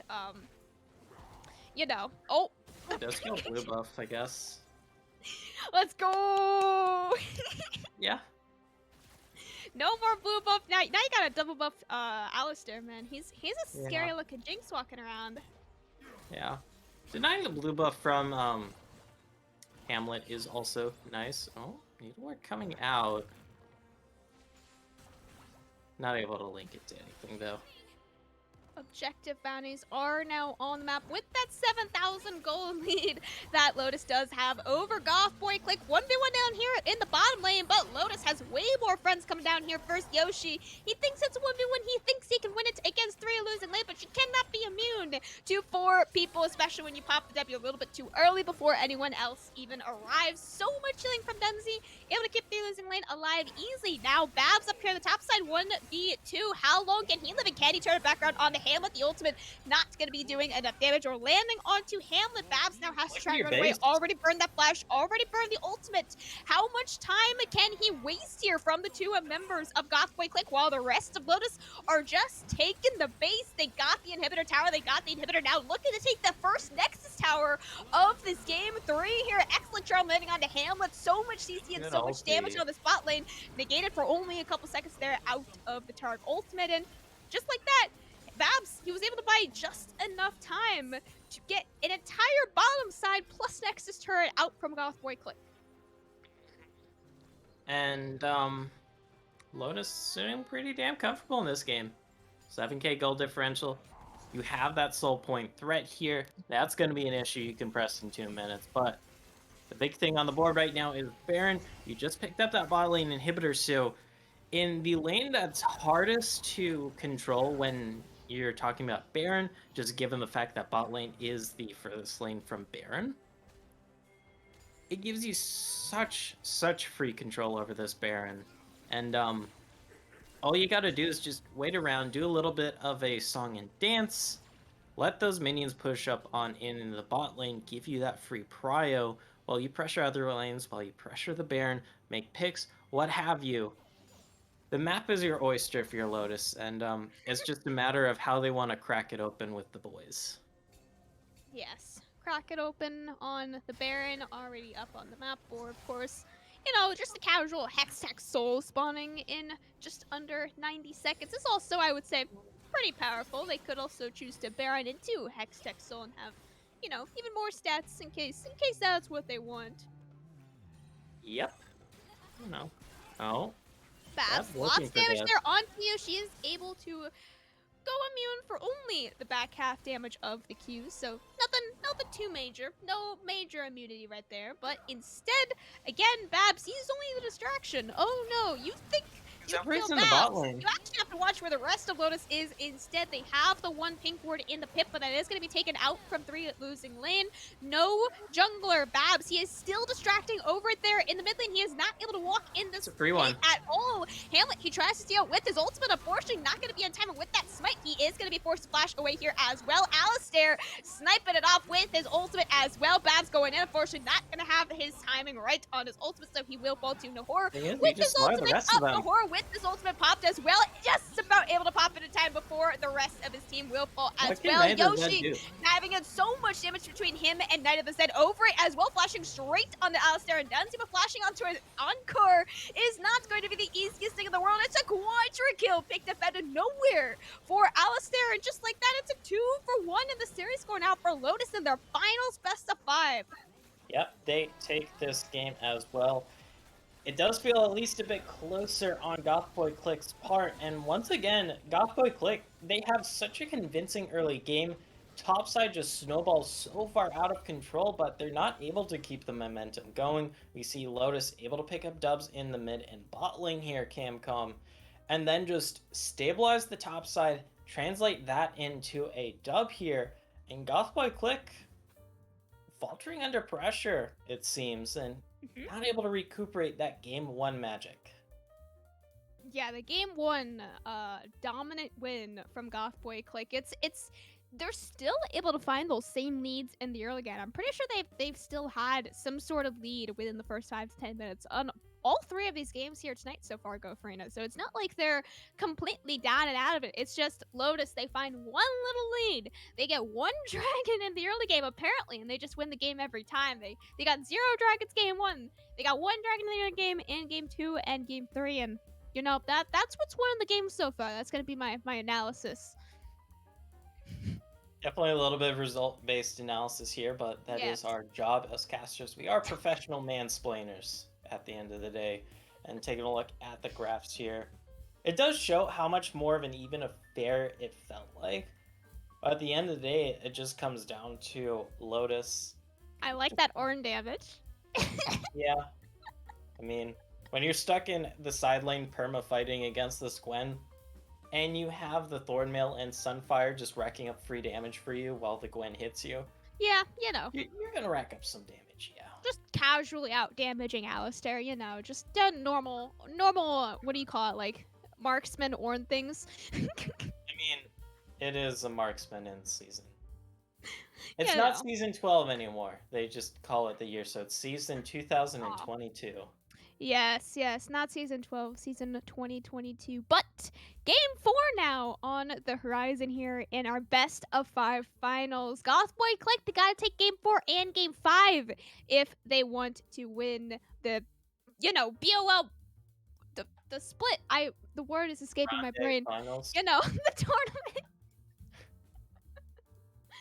They have to win game 4 and game 5. Lotus, they have a little bit of leeway here. If they lose game 4, they can still take it home in game 5. Match point for Lotus. Don't go anywhere. We'll be right back with your game 4 here tonight.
Welcome back, everybody. It is Yanni and Kiwi as we are here preparing for the Game 4 draft. Could potentially be the last draft of the series, Kiwi. And this last game, early on, it looked like it was going to be Goth Boi Clique coming away with it, but Lotus snatches victory away from them. Yeah, I mean, they had that good setup early with the volley bear, getting the Gwen kill, getting the volley kill. They just couldn't make it work in the end. It seems like the Jinx was too strong. Yeah, this is an issue that Goth Boi Clique has had pretty much all playoffs. They'll get ahead in the early game and won't be able to close out, and they'll just give games away sometimes. And I mean, it was all over it early on in the game. Buddy focused the top side once again, and Goth Boi Clique is not seeing success with that strategy. Yeah, I mean, they're focusing in Ornn like, yeah, he's going to fall behind at CS or whatever, but that should happen anyways when he's versus a Gwen, in my opinion. And, I mean, getting kills on the volley is it doesn't scale well. It falls off. It's not. I don't think it's viable for winning a game. And one other thing I want to note as well, I like the priority that Goth Boi Clique has put on the objectives, but they got a second Herald once again, and they dropped it mid and got nothing for it. So it's happened now in 2 of the 3 games. So Over8's putting some high priority on it, but the team isn't doing anything with it. I mean, it resulted in them losing out on a dragon, and when Lotus gets the soul, it's kind of hard to argue for going for second Herald if that's going to happen. Yeah, as far as I know from, like, coaches and stuff, it's second Herald's not usually worth it as much as a dragon or a tower. Just getting something that's a little bit more valuable. So I don't know. I don't know how valuable it is to get the second Herald. First Herald's usually better than the first dragon, but then second Herald's not really worth it. Oh, we got some bans coming out now, so. Yeah, if it's free, you'll just go for it. But as you said, bans coming through. Goth Boi Clique once again focusing down Alistair. They're gonna ban the Jinx, who ran wild in the last game. Gonna ban the Jhin and the Lilia as well. And with Goth Boi Clique having first pick, they also take away the Xayah. So Alistair's gonna have to dig deep into the pool here. I bet this game he's probably gonna pick something like a Kaiser, Maybe like a Misfortune, maybe. maybe. Yeah, it was banned the last game in the second half. So, it's something that's clearly been scouted by these. Maybe he pulls out like a Lucian or something. We'll see. Yeah, potentially could do that as well. And it looks like Volibear will be the selection here for Lotus. So it does mean Over8's not going to get access to it. They had a great game in Game 3 on it. And Lotus decides, you know what? We're going to take this very strong piece and we're going to take it away from you. Yeah, I think Volibear is very strong early. Like I said, it falls off pretty hard. So, there's the Misfortune. There's the Lucian Hover. Whoa, easy there, bud. That's a little crazy right there. And if they do Misfortune, which they do, I anticipate we could see a third pick, Seraphine. I wonder if Goth Boi Clique would consider that and look to take it away. But Volibear, Misfortune, very strong champions. The Braum Hover and Lock-In is there. And they block and the Ornn, man. It's always the Ornn. Let's see if they do the EG pick at the Mordekaiser, bro. I want to see the Mordekaiser top counters. What I want to see. That would be pretty solid. I mean, they could have left the Braum up to see if Lotus goes into the Ornn. Not something that they elected. Spicy. This is trolling. Yeah. Don't get too excited about the hovers. Remember, we just saw a Draven hover, and they're gonna lock it. This is ego, man. Easy there, They are egoing on people. And so far through the first 3 picks, I mean, champions that you typically see, except for the Braum, but the Braum is going to have a fairly decent time against the Misfortune, able to stem off a lot of damage, hit the knock-up, interrupt that pirate. I think Braum is pretty good against Volibear too. He has a lot of peel potential, so he can keep the Xayah. I mean, Xayah can peel herself, but Braum adds a lot on top of that with the shield, the slows, the knockups. His ult slows for a lot, so it's very good there. Yeah, always happy to see that. When you have that asset on your team, it's so good. Yeah. Looks like Lotus, second half of bans here. They're going to get rid of the Lissandra. They're going to get rid of the Jarvan this time. They weren't worried about a flex. This is pretty strictly going toward that Jarvan jungle. GP and Fiora gone. The Seraphine picked up as we thought. Misfortune Seraphine, very strong. I feel like they're not respecting the Dunzy Seraphine like ever. They're letting him have it every game, and it's been working out a lot for them. So maybe they're not respecting that as much as they should. Yeah, I mean, Dunzy's been having a great series on it so far, 2-0, has had really great score lines. And sure, they haven't had any crazy ultimates yet, but I mean, that doesn't mean that, all right, well, he hasn't hit his ultimate and done crazy things with it. He's only hitting 2 people instead of 5, so let's leave it up. Hey, sometimes Uh, you can't be hitting those 5-mans all the time. So Yep. Only half of the time can you get the 5-mans, but the Kindred lock-in for Goth Boi Clique, it's been a champion that's been banned against Overrate after they had one crazy game on it. It gets locked in here. Oriana the Hover would be a crazy team fight composition with Braum, Ornn, and Oriana, I if not think a little anti-synergy with Kindred.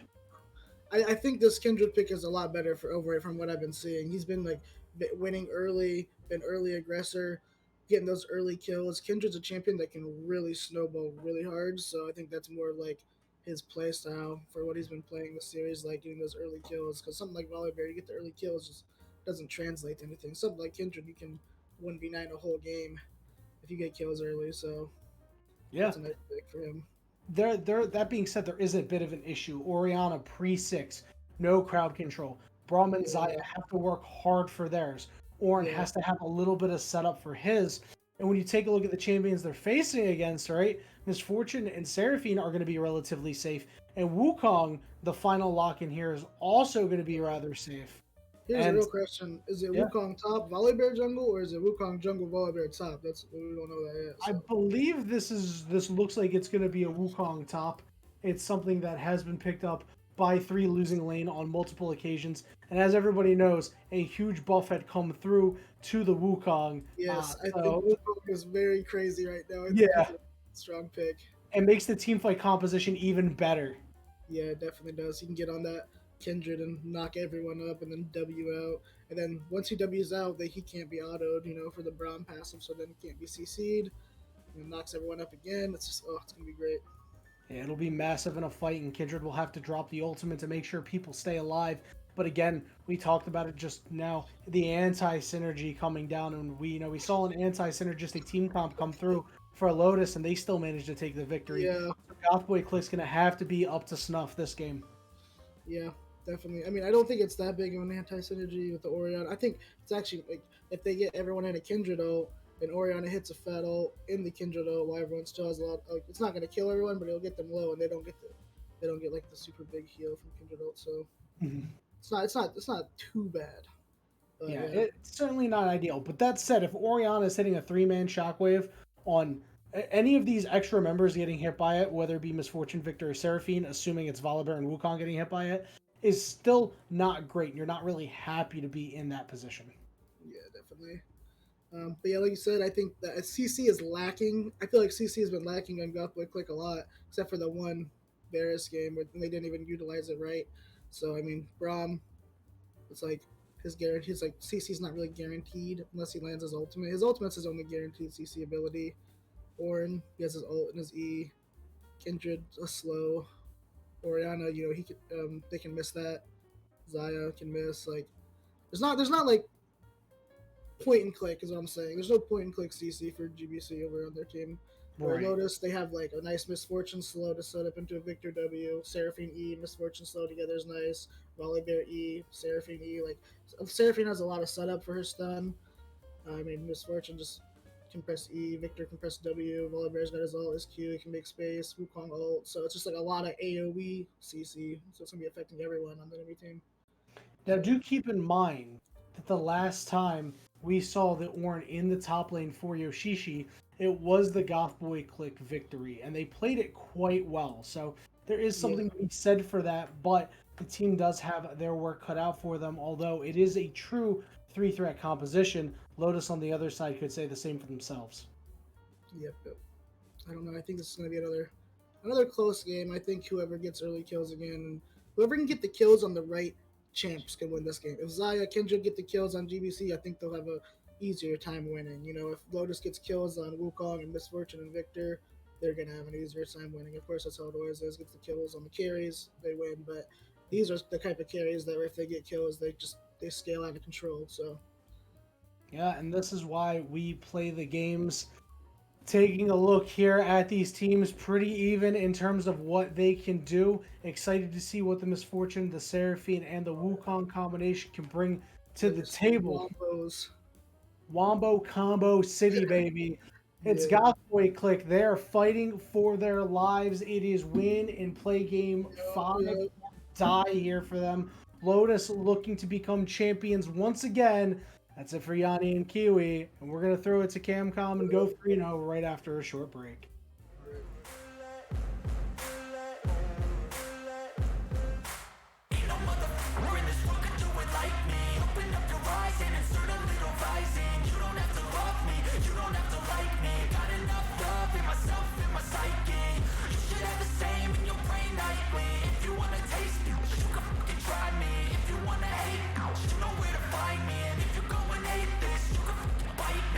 Cruising in my lane fast, call it high speed. I've been working hard, yeah, I've been working nightly. If you think you'll win, ha, nah, likely. I be taking shots, yeah, cold-blooded, icy. Watching numbers grow is what I call sightseeing. In the front row, run it up when they hype me. The following grows, they know how to ignite me. Call me CEO, I've been running right, see. And I ain't playing games, I create my own lane, making pleasure out of pain, turning losses into gains, I'm the boss, I'm making change. I've been rocking this exchange, popping off and risking things, gonna make a f***ing name. I just wanna be famous, but I don't want that cheap fame. No, I'm not that vain, I just wanna be greatness. I just wanna be greatness. I just wanna be greatness. I just wanna be greatness. Ain't no motherfucker in this world could do it like me. Open up your eyes and insert a little rising. You don't have to love me, you don't have to like me. Got enough love in myself, in my psyche. You should have the same in your brain nightly. If you wanna taste me, you can fucking try me. If you wanna hate me, you know where to find me. And if you're going hate this, you can fucking bite me. Okay, I'm going off every chance I get. I don't really take a loss, well, I'll admit. That's why I'll make it to the top, yeah, I commit. And no, I'm never getting lost, I get after it. Investing in my own stock, cause it's faster than any crypto hits go, let me spend. Everything that you see is something I invent. And it's only a percent. I'm gonna take shots. If I miss all, forget it. I'll take a fat loss just to learn all that's in it. I'm taking snapshots, learning how to fall and get it. I'm getting back up, always stand tall, don't sweat it. I never back up, I don't miss a thing or regret it. I'm always learning, you could call me academic. I'm always working, never been apathetic. Bad energy is like a poison, needs some antiseptic. Ain't no motherfucker in this world could do it like me. Open up your eyes and insert a little rising. You don't have to love me, you don't have to like me. Got enough love in myself, in my psyche. You should have the same in your brain nightly. If you wanna take me, you can try me. If you wanna hate bitch, you know where to find me. And if you're going hate this, you can fight me. Ain't no motherfucker in this world could do it like me. Open up your eyes and insert a little rising. You don't have to love me, you don't have to like me. Got enough love in myself, in my psyche. You should have the same in your brain nightly. If you wanna taste me, you can fucking try me. If you wanna hate, you know where to find me. And if you're going hate this, you can fucking bite me. Ain't no motherfucker in this world can do it like me. Open up your eyes and insert a little rising. You don't have to love me, you don't have to like me. Got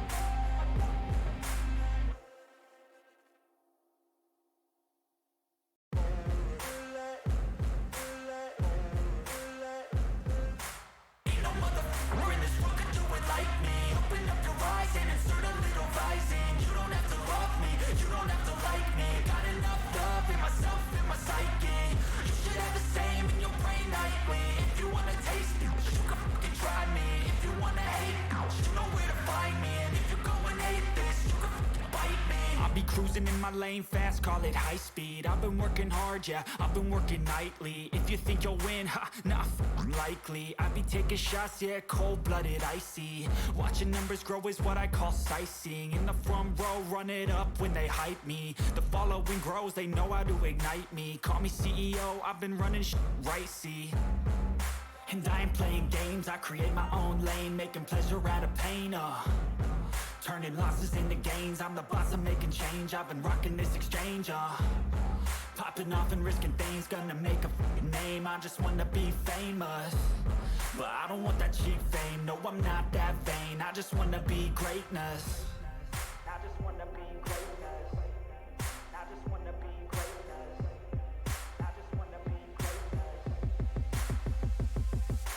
Ain't no motherfucker in this world could do it like me. Open up your eyes and insert a little vice in. You don't have to love me, you don't have to like me. Got enough love in myself, in my psyche. You should have the same in your brain nightly. If you wanna taste it, you can fucking try me. If you wanna hate, you know where to find me. And if you go and hate this, you can fucking bite me.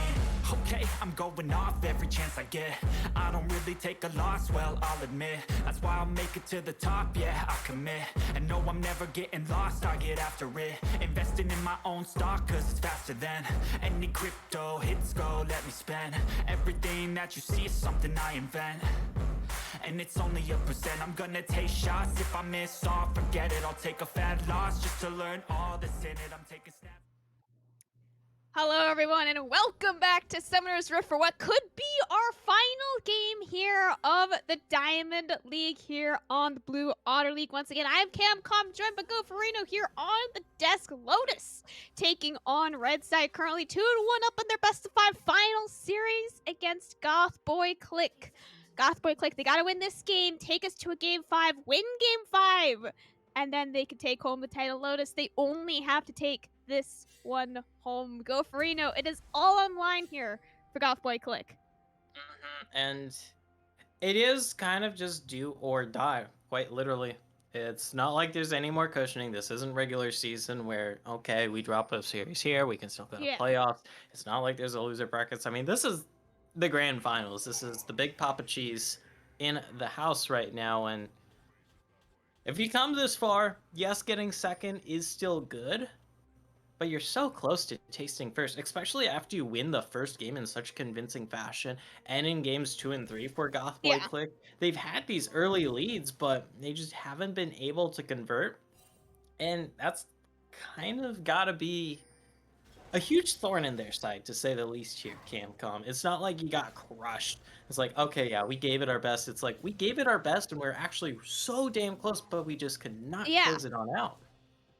And that's everyone's favorite thing to talk about during these best of fives really long series, right? Is mental and how well can you play for this amount of games in a row, right? I saw Alistair, he was playing solo queue before the series even started, by the way. Like he was playing solo queue games before the series, and I was like, hey man, you're playing this and then you're going straight into a best of 5 finals. Like I don't know, man. The mental of these players has to be so strong for this kind of thing, especially for Goth Boi Clique, right? You're coming down off an 0-2 current record here out of the last 2 games. That's a rough time now, and all of a sudden, you have to win this game, and you have to win next game. Your backs are against the wall now. It is so important to just turn it all back around. And it's not completely impossible, because there's a reason why they're able to get those early game leads in the previous 3 games, and you can take home game number 1, so it's not like a David versus Goliath story. This is very well within the realm of possibilities. They just got to make the parts connect here. And it does start off with this early game. You do want to get some juice in the tank going. You don't have the same early ganking power, though, for Overrate. It's not like the past few games where you could go for those early ganks. You are playing that Kindred, that much more heavy scaling jungler. So it's going to be much more on the Goth Boi Clique lanes here to generate their leads. Alistair and Dunsey with a very tiny level 2 lead there do get poked out quite heavily, though. Do trade that HP bar for the entirety of Night of the Zed's mana bar instead. Now, first mark 50-50 does go in favor of right now. He does get to pick that up here on the bottom side scuttle, so he wins at least the very first 50-50 of this game here. Not a massive wave stacked up, so I don't think they can actually play for a dive on Alistair and Dunsey, but absolutely can get at least one summoner spell out, that being the heal from Dunsey. Now, looking at summoner spells here, I haven't actually looked at them until now. You do have the teleports, as usual, on the 2 solo laners here for Goth Boi Clique. 3 losing lane. Very large trade there in top lane. But yeah, Alistair, he's got the barrier. Dunsey, he's got the heal. Babs, once again, taking the ghost. I mean, these things and 3 losing lane, you don't need flash. You know, flash top laners, who needs that anyway? It's all fun times over there, and not anything that I'm very used to seeing. This could be an early dive at the top side. I mean, Yoshishi, low on health, does not have any potions to pop, and starting to run a little bit low-ish on mana. Can be a huge concern. Just gotta keep our eyes out. The recall is being channeled, though, by drops, and Drops. they are 3 losing lane, diving in a little bit too far there, Oh. my friend, and the Ignite, no flash out available because, of course, he has that teleport as a second summoner spell. So if he goes in that far, no getting out. Yoshi, once again, I think 2 or 3 times now in the series, a first blood solo kill on the 3 losing lane. Like, that was extremely unexpected, but 3 losing lanes just playing a little too fast and loose in Yeah. the top lane, because it reminds me of game number 1 in a sense, where they had that ignite on the Shen and they almost had that 1v1, but were not able to convert it because they just ate up too much return damage in trades. There were some minions around, just did not work out. This is bait if I've ever seen one, but it's not going to be baiting for a gank. It looks like it's just wave. Man, it's just gotta be muscle memory at this point for Dunzi. Like, okay, I hit level 2, I'm gonna move my mouse to the mid lane, click mid lane, don't worry about bot lane. Whatever happened bot lane, not important. You see a dragon up? Okay, maybe we can walk over to that dragon here. Hextech Dragon number 1 does quite a lot of damage, especially if you are taking it as a group, as is the AoE damage dragon. So you see lots of poke there onto Overite and the Zed, and even a horror a little bit there as well. Cyclone being burned by 3 losing lane up here on the top side. Those level 6s for both of these solo laners, but no Ignite Flash coming out from Yoshi. Instead, one more auto attack onto Yoshi, and the 3 losing lane finally gets his first solo kill of this game 4. Very, very close. Does pay off. It did take 2 tries, but thankfully it's not a case of third time is the charm, because Yes, second time. yeah, had you given over a 1-for-1 there, that would have still really sucked. Nightmare scenario is, of course, you go in and once again it is just you dying for free there, because you don't have teleport to get back to lane this time. Thankfully, though, with that Shin's power spike really helpful in this play, we have this path to the bot side by Overrate. Nahor fishing for some sort of stun here onto Alistair with that exhaust on him as well. Don't even have to land the stun, you just walk straight at him. Overrate, unfortunately, not having his mark on Alistair, having it instead on drops, so won't get his second mark on the game off of that kill, but still getting a kill onto a Kindred is very, very powerful in the early game. You gotta get those marks, and you gotta get the scaling up as quickly as you can.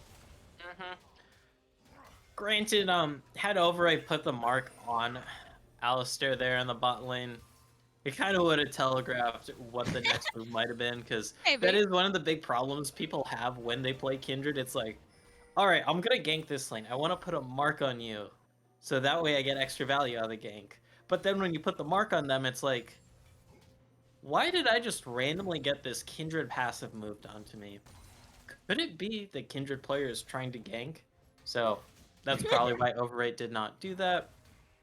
You usually just have it on the enemy does junk. have that knock-up land onto him, and with the with the spellbook Ignite on him as well, he's just dead.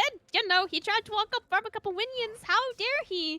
Now, what, third time's the charm, I guess? So 1-1-1. We're going back and forth on the top side here. So maybe the next kill 3 losing lane we'll get. Yeah. Thing is, though, like, third time's the charm implies you failed 2 times before. I don't know. I guess technically, like, oh, the flash Oh, stun. really nice Yeah. flash stun there underneath the tower from drops. Didn't even have to use the ultimate to take out the tower. He just flash stun insta-kill onto Hamlet there in the mid lane. Yep, I mean, just easy peasy. It is a low health Orianna. Orianna has very low base stats. Great but let's do some dashing more onto damage. Dunzi, does not have an encore available, and with Yoshi's ultimate help Come on, as get the well, mark. they just easily are able to pick up that kill. Drops trying to ult defensively over the wall by so much time. 3 losing lane. The triumph. Cyclone onto 2 members as well with the clone, and Babs just so much damage on this early game victor, only needing a last chapter for the amount of damage, just like that. 3-for-1 in the favor of Lotus. And that's also why Volibear is just such a high priority pick right now. Because in the early game, even with just the Stormbringer and base abilities, like, you do so much ridiculous damage, but then you pop the Stormbringer, and you get that whole extra just third of your health bar. It's like, what in the great googly moogly Oh. is happening bot lane? 1v1 One between feather the two. call, He carries down here on the bottom lane. Alistair with the flash plus Barry unfortunately cannot survive the power of a flash feather storm from Knight of the Zed. One more auto attack could have at least gotten that 1-for-1 there onto Alistair, unfortunately. But yes, instead on the other side of the map, he loses the 1v1. Instead, they were able to pick up that first Rift Herald in the pocket of drops. Yep, and that was such a huge win in the top side here for Lotus, because it's the 3-for-1. They get the Rift Herald, and also Overrate not able to get the mark there. I believe Overrate still sitting on just the 2, thanks Only to... one mark. Oh, okay, just one. Oh yeah, I forgot they weren't able to get a mark earlier. What? Overrate diving here onto Babs and Dunsey, but Just have I a mean, land respite, so... these two members are probably the hardest members to dive on. Dunsey, unfortunately, still only sitting level 5, and as I say that, pop 6, you know, that's just how it has to go sometimes. So now has the Encore available. 30 seconds left for Dragon number 1 here for Lotus. Dragon number 2 for Goth Boi Clique. Game 1, that was how Goth Boi Clique was able to run away with the game, was with the easy early game Dragon stacking. So if they are able to get this one, then that is a very strong win condition that we already know they know how to play for. Always looking for this. You land 1 Q, and will mean Alistar will have to take a decent chunk of damage. Top lane, though, once 1v1 again, on the top laners here. Once again, Yoshi has to flash away before his ultimate even arrives. Doesn't even have time to get out of that 1-3 losing lane. No flash, only Cyclone plus Ignite. Easy kill once again. I'm just going to say, predicted it. It goes back and forth. It's a ping pong table on the kills up there in the top lane. Yep. 4th time is the charm, if we're going by the previously set standards. 4v5 down here on the bottom river for this Dragon 3 losing lane. Is Ooh, able look to at the TP teleport behind playing. the huge bullet storm ripping through the back line there into Horror Forest. Just about not able to fall 3 losing lane with that 5-level lead over the supports. Absolutely massive teleport from him from the top side. Knight of the Zed, he tries to Featherstorm away, but Featherstorming straight into a stun to his death. 3 more kills for Lotus plus a dragon in their pockets. And it really just started off with that 1 versus 1 in the top side. 3 losing lanes going for a decent chunk of early ability haste here, so they can just go for much more of those Cyclone all-ins, even getting some Summoner spell haste for that Ignite for even more all-ins. Just so we can see plays like that. You pick up a solo kill, it means they can't have Yoshishi teleport on in, be that bulwark, be that tank, be that front line. You set up around there, you got a good flank yourselves, and it's just easy pickings from there. Lotus sitting on a hefty over 4k gold lead at this point, thanks to the turret they're able to pick up and some of these extra plates, not to mention just, you know, the whole general kill lead. Go Farino, that was the first turret that Lotus has been able to get this whole series. That is true. Every single game so far, it was a 12.5 in a first tower, Goth Boi Clique game 1, then 11.5, then 10.5, and now Lotus, they're working their way up there. If we get a game 5, maybe they can get their 11.5 minutes. But you know, we're getting there. Yoshi once again in a 1v1 now. With our statistics, we know Yoshi will win this 1v1, but 3 losing lane, huge power spike, does have that mythic on the table. Exhaust taking out quite a lot of damage, but statistics don't lie. 1v1 going once again in the favor of Yoshi. 300 shutdown on him as well. How many times is that? I don't know. Who's keeping track? I mean, it's 5 or 6. I think it's 5. It's an odd number. Since You Yoshi got the kill. guys thought 3 losing lane was gonna win that one. Oh, I bet you did. No, don't worry though. He'll win the next one. He will. This should be a kill in the bot lane. They do have Encore and the bullet time. Not gonna commit it, worrying about the cavalry coming, so to speak. Only surprised though. Hamlet is also sitting on his shockwave here. Does quite a bit of damage. Is still waiting for that first item power spike though, so he is mostly sitting here as the utility. Ori on the mid lane. He wants to protect Overrate, and Knight of the Zed is too. I mean, yeah, basically his 280 carries, right? Basically, you know. Although, I mean, I guess Naida said going with more of a caster build. It's the more typical lethality Zaya build, so whether you want to call that like an 80 carry versus just someone who spams Q and E on cooldown, there's a debate to be mage? had around that. I lean towards Lethality the poke former. mage, yes. It's my favorite Zaya 80 carry champion. Yes, I love when my gameplay is reduced to 1 button, 2 button, 1 button, 2 button. It just feels boring to play, but it is pretty damn strong. It is. Reason. It is. You're There losing is a lanes, reason so. Zaya has been rising in popularity quite a bit, I think. If she was more popular in the early phases of the split here, then she could absolutely have been in the top 3 or 4 champions in terms of presence. It's still mostly Zeri and Jinx that are up there just because they were so meta for so long, probably like the first 7 weeks of the season. Zaya only here for the last couple. This is a big Encore plus ultimate lands on Hamlet there. Bullet time footage just for the charm, but now you gotta face the horror flash. Ultimate not gonna go Look at the onto flank, anyone. though. Alistair already burned his flash. The walk is straight into over 8. Now picking up his third kill of the game, even on the Kindred. Dunzi running underneath this tower. So much shielding, the so split much focus. shielding on the Seraphine. More than enough to be able to keep him alive. But right popping his Lamb's respite here as well. A little bit of healing for everyone here on the team fight map, just like that. 1 for 2 now in the favor of Lotus. Next dragon here. 50 seconds. Watch the top lane though. 3 losing lane. He is split pushing. He's recalling as I say that. I was gonna say no TP split pushing before the next dragon.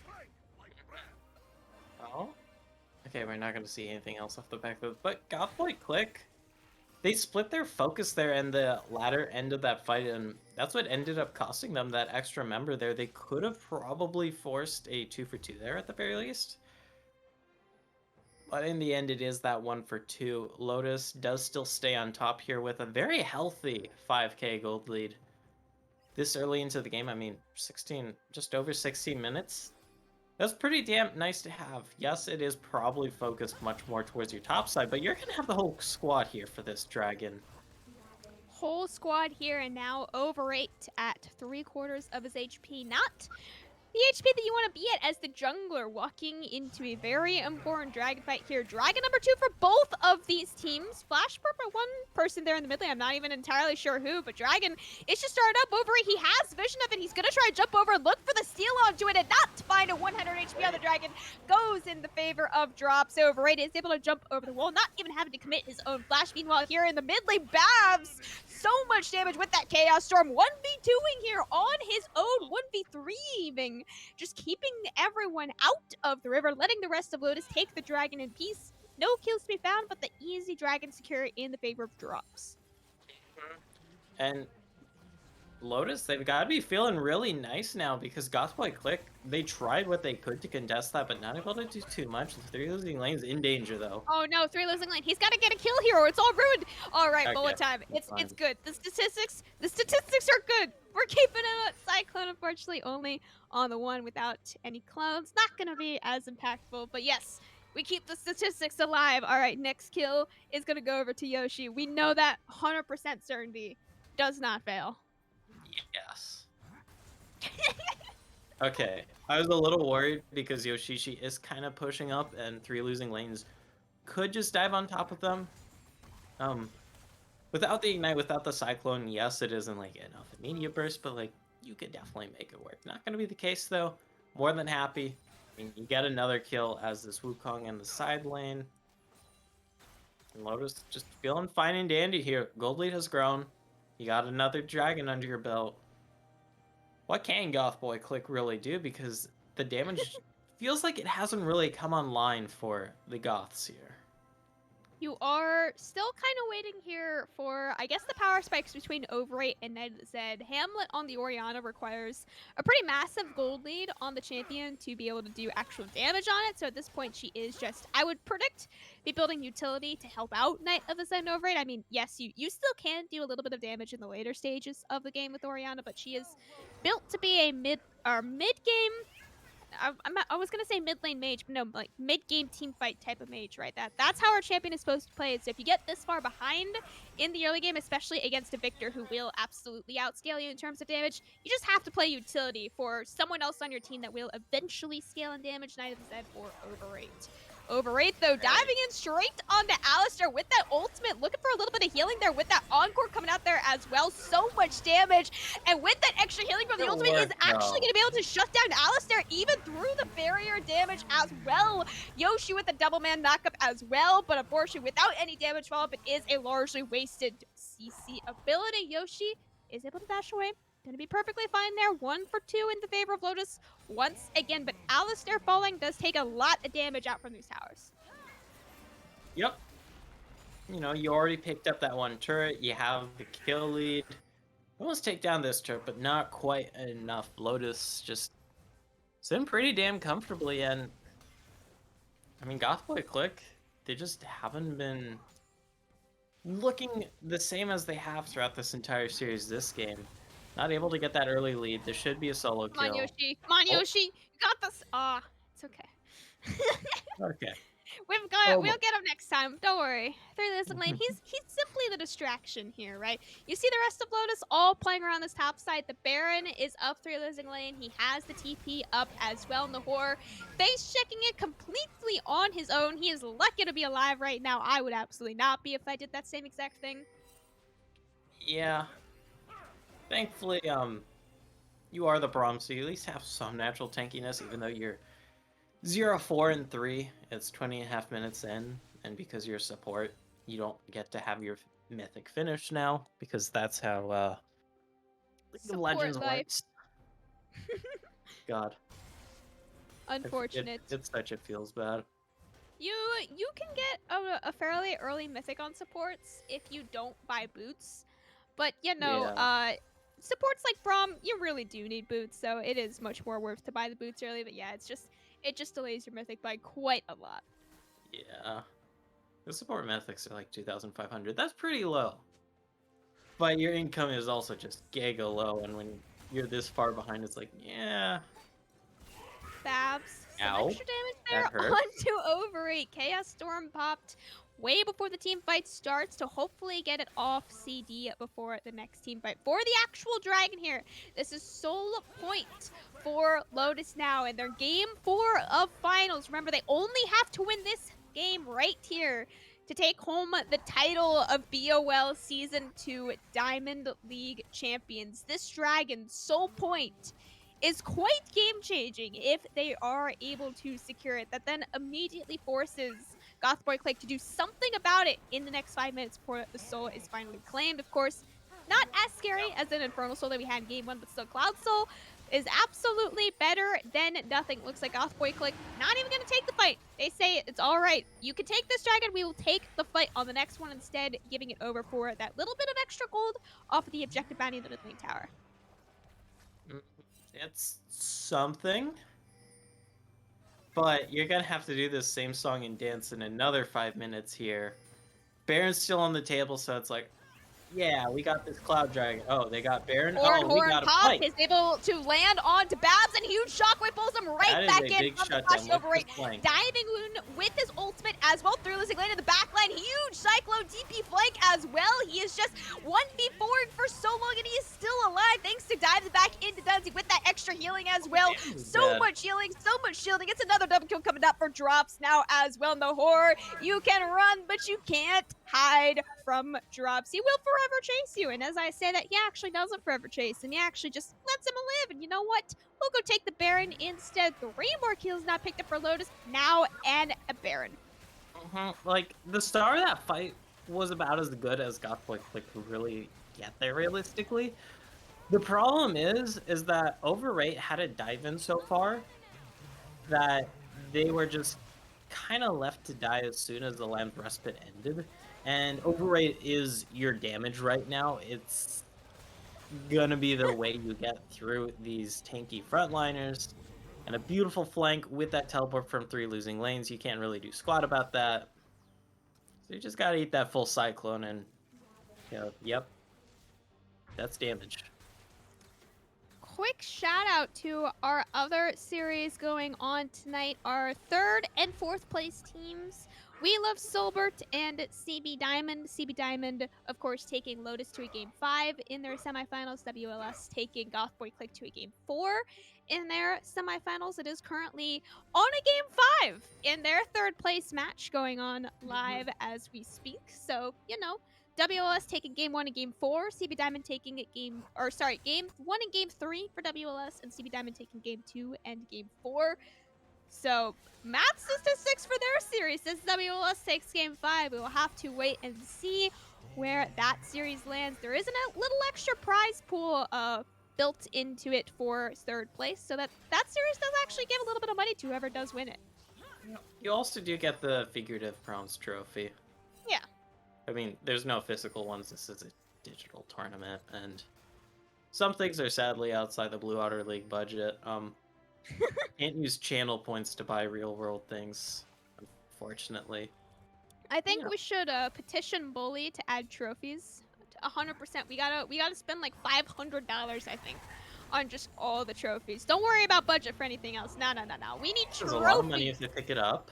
Babs does not have a shutdown on his head, but does have a lot of tempo with him if they are able to take him down. And that kill was found but traded over for the mid lane on Hamlet. Much more worth now for Lotus, as you still have Alistair and Dusty doing so much damage to the horror with that extra passive damage on the Misfortune. Of course, just almost 2 shots. The poor Braum right there. Meanwhile, down here in the bot lane, you got drops and 3 losing lane. Your top side on the bot side, taking the inhibitor towers. Yoshi, he can only dance as he watches them fall. Alistair and Dunsey get to share the local gold up here on the top side. A little bit of poke, but of course, Seraphine healing, more than enough to keep him alive.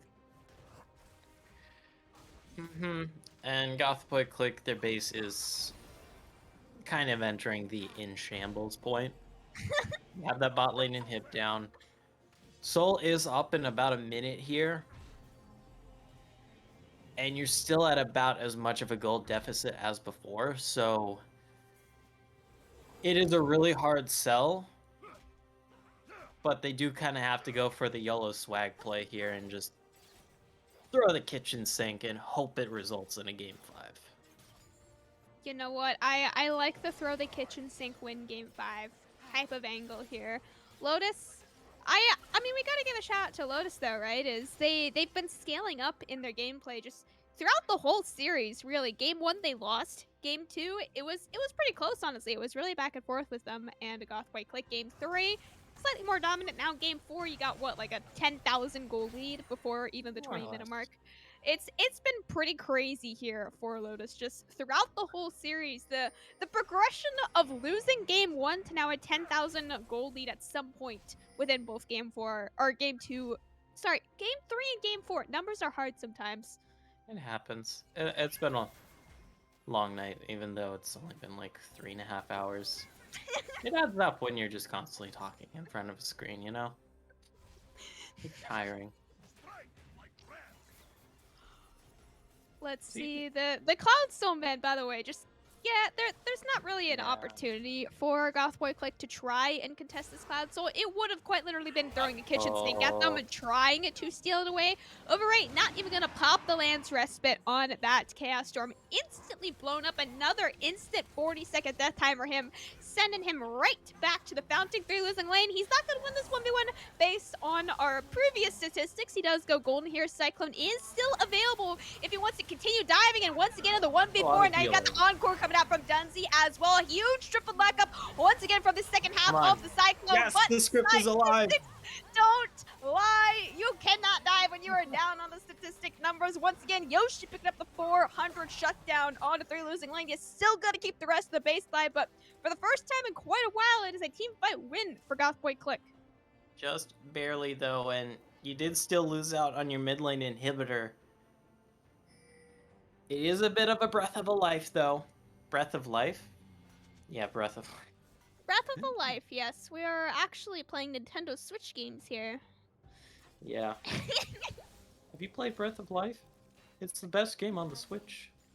Like, That's my favorite game, yeah. I haven't played it. It's not my kind of game. My I favorite don't type hate of it, game but- is puzzle games, so I almost exclusively have puzzle games for my Switch. and I haven't finished any of them, but I get to like the final level on them, and I'm like, all right, this is too hard. Next game. So I have so many just random puzzle games on my Switch that are like literally on the last level, and I just, give up for some reason. I don't finish it. So sad. Oh, yeah, I kind of do that with other games sometimes. I just get bored. Then also I just get busy in real life. Bit of a lull though, because it's just a waiting game for the next Baron to come on up. Got to keep our eyes out on these minion waves though, with double supers pushing on in.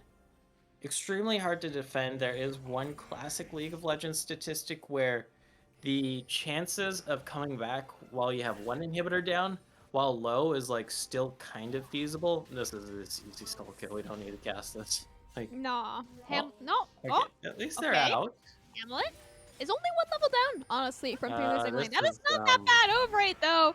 He is not going to be having that fun of a time up here. Does have time to pop the land's respite this time, so he does get to live for at least X amount of time. I don't know how long he'll get to live after that one, but at least for a little bit longer. But yeah, just they're having a good time. They've got every single tower outside of that inhibitor tower in the top lane taken, and also outside of the Nexus towers. But you got 3 towers left on the map for Goth Boi Clique. Lotus so close to winning this entire split. It is Ooh, all look at on the this damage. final team fight here in the top side river, and Yoshi is Another going to be the big first flank. member to engage. You don't have the Orange Horn anymore, and 3 losing lane don't have the Cyclone either. Huge encore coming out once again from Duns, and Overrate's the just not healing here. has more than enough disengage. Overrate in the background. He's hovering. He's waiting. He wants this Baron steal. He will give his life every time for this Baron steal, but it is going to have to be blind or dead. One or the other. This round, it is going to be dead. Cyclone going in on the backline once again. Bullet time once again as well. So much damage. So huge. Hamlet TPing in with that heal as well. He's trying to save his team. He has the utility in the skip, but doesn't have enough time to be able to make it back to the rest of the team. And just like that, Lotus, they get the 5-man ace. They only lose 1 member. They don't even need the Baron. Lotus will be your Diamond Season 2 Blue Otter League champions. And they did drop game number 1, but every game since then they got a little bit better. And now in this final game, just chokeholding the opposition here. Season 7 champions. A great title to have. I almost said great tournament to have, but tournament's done. This title is not, though. That is forever.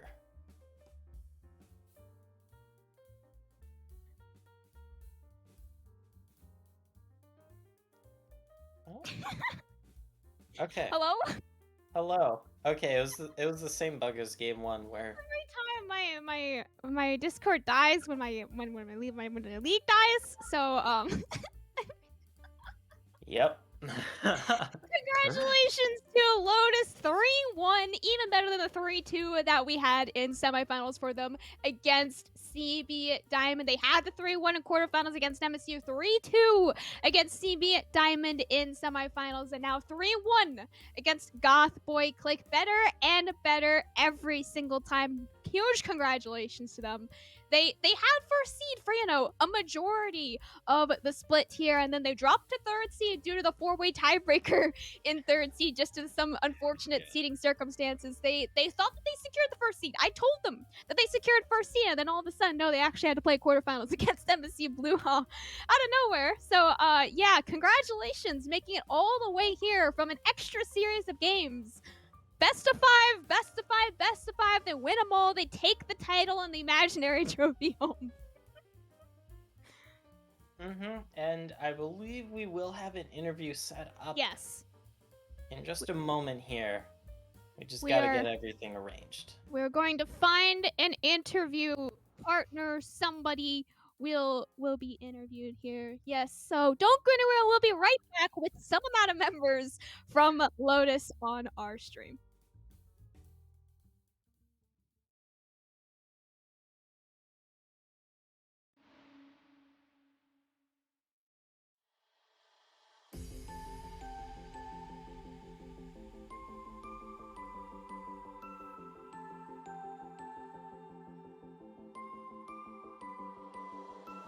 Watch my life pass me by, never knowing where I belong in the web of love and lies.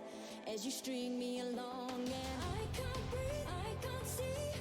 I'm losing sight of everything. I feel the walls closing in, closing in. Am I falling apart? Oh, I just wanna be free. I just wanna be free. I think I'm falling apart. Oh, I just wanna be free, free, free.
Watch my life pass me by, never knowing where I belong in the web of love and lies. As you string me along, and I can't breathe, I can't see. I'm losing sight of everything. I feel the walls closing in, closing in. I see my falling apart. I see my falling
If she don't know what happened,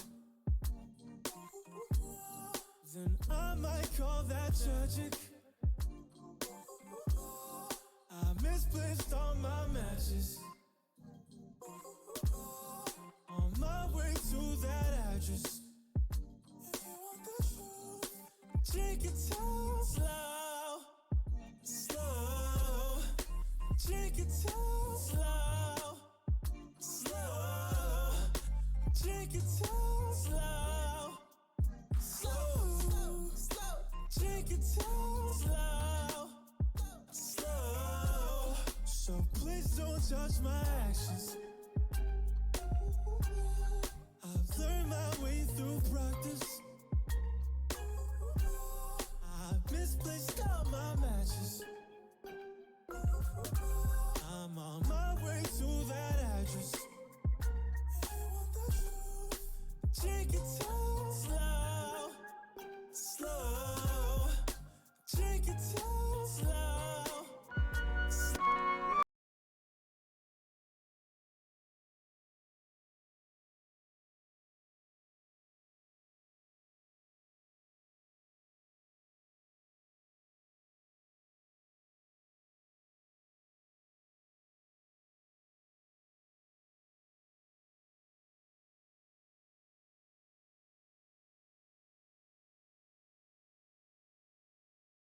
against us. We can show we get makes plays. It gives me Hello, everyone. Welcome back now to the interview desk. Once again, thank you, Kiwi, for making that rap with me. Once again, after the semifinals, that rap that we had against CB Diamond. Once again, I'm Camcom, joined by now Yanni and Gofarino on the desk. With the interviews here with our champions, Lotus, we've got Alistair joining you as the AD carry and Babs as the mid laner. Now, your favorite question. How tall do you want your trophy? Take the bait. Go on, Babs. Oh God. Hey, bro. I'm. You wanted a new question. You said, let's get a new question. So now you get a new question. Now you got to come up with a new answer. I mean, are you printing 5 trophies for everyone on our team, or each trophy gonna be specialized? We're minting them in the blockchain. Oh, great. Uh, All right. Well, I guess you guys just don't get a trophy. Unlucky. so Not a very material person, anyways. not a material girl. Damn. Go for Reno. There we go. Got him to chuckle finally. So, Babs, this is actually a blast from the past because we apparently know each other from like 4 years ago. Yeah. From a tournament organizer that no longer exists. My bad. And I don't know where I was going with this, but because I was thinking of potentially flaming you, of going like, so how's it feel still being like D2 or something after all these? Oh, I see how it is. Oh. Hey, bro. I'll have you know, considering that my peak rank is D2, and I played 60 games last season, I'd be pretty happy being D2 with 70 that's games. actually pretty good Not for bad. 60 games. That's really good. Better than me. I've literally I've never actually like grinded solo queue super hard. I got D4 and I was like, all right, well, I guess I'm done, and just stopped playing. Hey, listen, you know what? If that's the goal you have in mind, that's the goal that you set. So I more so have, I hate to direct everything toward Babs, but I heard that Babs does a lot of the drafting. So I do have to ask, what is up with the fact that you guys usually drop the first game in a series? It's happened to y'all all season long. So we do a lot of draft prep. Well, I shouldn't say we. I do a lot of draft prep. I'm usually in call like 4 hours before the game, making like mock drafts and shit, and rewatching the opponent's series from like weeks before. For this series, we kind of had an inkling what we wanted. In the game one. Game one was kind of a game where we were going in with just to see how things feel. So we didn't really have a plan for the Ari. We didn't really have a plan for. We had a plan for the Ornn. We were thinking of a GP like blind, but that we decided to stray away from that. But after we kind of locked down like how they want to play the game, which was kind of just playing with their mid roaming around the map and their jungle on a carry, like every other game after that, it was kind of super easy to just shut them down. And I would say like that's kind of the same for a lot of teams in this league. There's not a lot of adaptability between them, and I feel like that's like one area where we are very powerful as a team. Well, I mean, that's certainly impressive that you go ahead and, take all of this draft prep so many hours before the matches and just really get in the lab and start grinding all that. That's a huge boon for any team to have, and it's easy to see why y'all ended up as champions. Yeah, I would say that throughout the tournament, I wouldn't say there's a single draft where we felt like we hard lost. And there were some drafts where there were like some weird picks and stuff, but they still ended up playing their part, I feel. So I don't know. Game 3 against CB was pretty. Okay, yeah, but also the game won this series too. But you know why? It's because everyone pressured me into a Xerath pick that I didn't want. Understandable. I will say the hardest thing about drafting is figuring out what they're banning against us, not what we're banning against them. It's actually It's always our true. hardest struggle. Well, Yeah, how this has been I would say a fairly quick season here. 10-week season is, I would say, on the shorter side typically of these tournaments. So how do you think that you have evolved as a team over the 7-week regular season into then the 3-week playoffs? Alistair. I mean, we had a kind of rough early. Or we had to change top laners from Peter to our current auto-filled jungle solo queue player, who turns out is just cracked. And he wasn't a top laner; he was a jungler. And I think a lot of our evolution came through him playing, him getting better, him learning, and us learning how to abuse that. I mean, he's solo killing every game, and that wasn't really Peter's style. And once we adapted to play with that, it just made the games a lot easier. Oh, was that you, Camcom, that just asked that? I did, in fact, yes. Okay, cool. And so going back to like the drafts question, I was really wanting to ask about the game 2 draft from you guys because all of us on the desk were kind of scratching our heads at it, wondering what the game plan was, because it looked a little sussy-wussy from us. So the game is really, we have to play it really slow, but the problem is like they just don't have the damage to kill us. Like their entire comp revolves around the Varus poking us into execute threshold, right? Like I'm pretty sure it was like the last Baron of the game. Diana got like a 4-man ult, and it literally didn't bring anyone below Yeah. 80% health. Like That was pretty it's so funny. impossible for them to play if they don't snowball the game early, and they have like no ways to put pressure down. Like the Diana's just farming, the bot lane is getting shoved in. It's just really hard for them. So like all we have to do is play safe until the mid game and we get some items and some levels behind us. And as long as they're not like 10 kills ahead, like they can't really win as long as we just play controlled. Now, one question that I do have is taking a look at all the rosters for all of the teams this season, having to dig through them to do prep and stuff like that. You see a lot of players go in and go out. Right now, from what I can see, this is if not the longest standing roster, close to it, of having the same players in the same role game in and game out.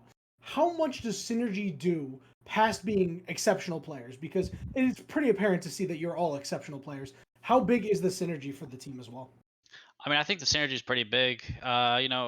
We get so many games in, we can tell our mid laner to stop making goofy plays.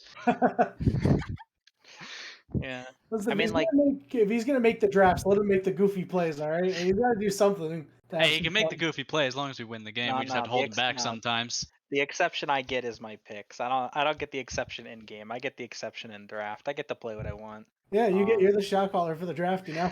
Yeah, You but I know, would we'll say put the ball in synergy your is hands. pretty, like, at least for our team, like synergy is probably one of the biggest reasons why we're such a good team, because our bot lane wins every single game no matter Yeah. what they're on. Like it's uncontestable by any lane. Like some teams tried to like Lucian Nami into us and we just win that lane too. Like it's actually so crazy. Yeah, it's absolutely ridiculous. Obviously, Lucianami, like you mentioned, one of the strongest, if not the strongest, lane in the game straight up. And I mean, even when they throw attention down to Alistair Dunsey, it just does not matter. Like, you're just going to accrue a farm lead. You're going to make sure that you have priority when you need it. And that's a huge boon to have when you don't have to worry about the bot side of the map. Top side of the map can just do their thing. Yeah, it's also really easy to play the game slow because all your lanes are guaranteed to be even. Mm-hmm. Well, where can we expect to see this Lotus roster in the next split, or just in the future in general? That's something we gotta talk about as a team. We don't know yet. Do you plan on playing again? Just in general. Don't know. We'll have to talk about it as a team and see what happens. Trying to converse with teens here, and you're making them give you the safe answer there, Cam. So, yeah. So one thing we know for sure is our support is going to become a dad. So we will have to Yay! find a new support. Let's go, Dunsey! Yo, listen, championship winning dad. And I don't know about top lane. Honestly, after getting camped so much this series, he was dude. kind of out of it. So I don't think he wants to play top lane anymore. Oh no. Poor dude. But It's not top lane if you don't get camped. True. Well, welcome to League Yeah. of Legends. I mean, he got camped, so you didn't. So Yeah. So I don't know. We'll see. We'll see where Fair enough. we end up. Maybe not. Hopefully, we do get to see you again soon. Any final words, final shout outs for the fans, the crowd here? I gotta shout out the Canadian goons in chat. I don't know what else to call them. They're just the goon squad. Goon squad. Obviously, gotta shout out Manatsu, our sub, our cheerleader. Yes. Chris? Yeah, obviously Crisp. You know, he really carried us through these. You know, first time playing in Diamond League, first time champion, pretty easy for Crazy. him. I gotta shout out the casters. You guys show up to every single game without fail, and you sit here and watch the most boring League of Legends for fucking 3 hours straight. Yo, that's not Of true. 40-minute games back to back. That's not getting true. used to You it. don't get the most boring games ever. You stop that. Other than that, like, just shout out the same people All-Star did. Obviously, like all the teams in the league. Keep it up. We'll see you guys next season. Okay, we do get to see you next season. Yeah, yeah. Look what I you got you to did. say it. Confirmed on stream. Hey, next season doesn't mean this league, you know. It could be next season Oh, Excellency. true. Oh yeah, next season Excellence. Yeah, I can't wait to see you guys over there. That'll be a fun one. Remaking an entire league just for Lotus to finally win it. I look forward to that one.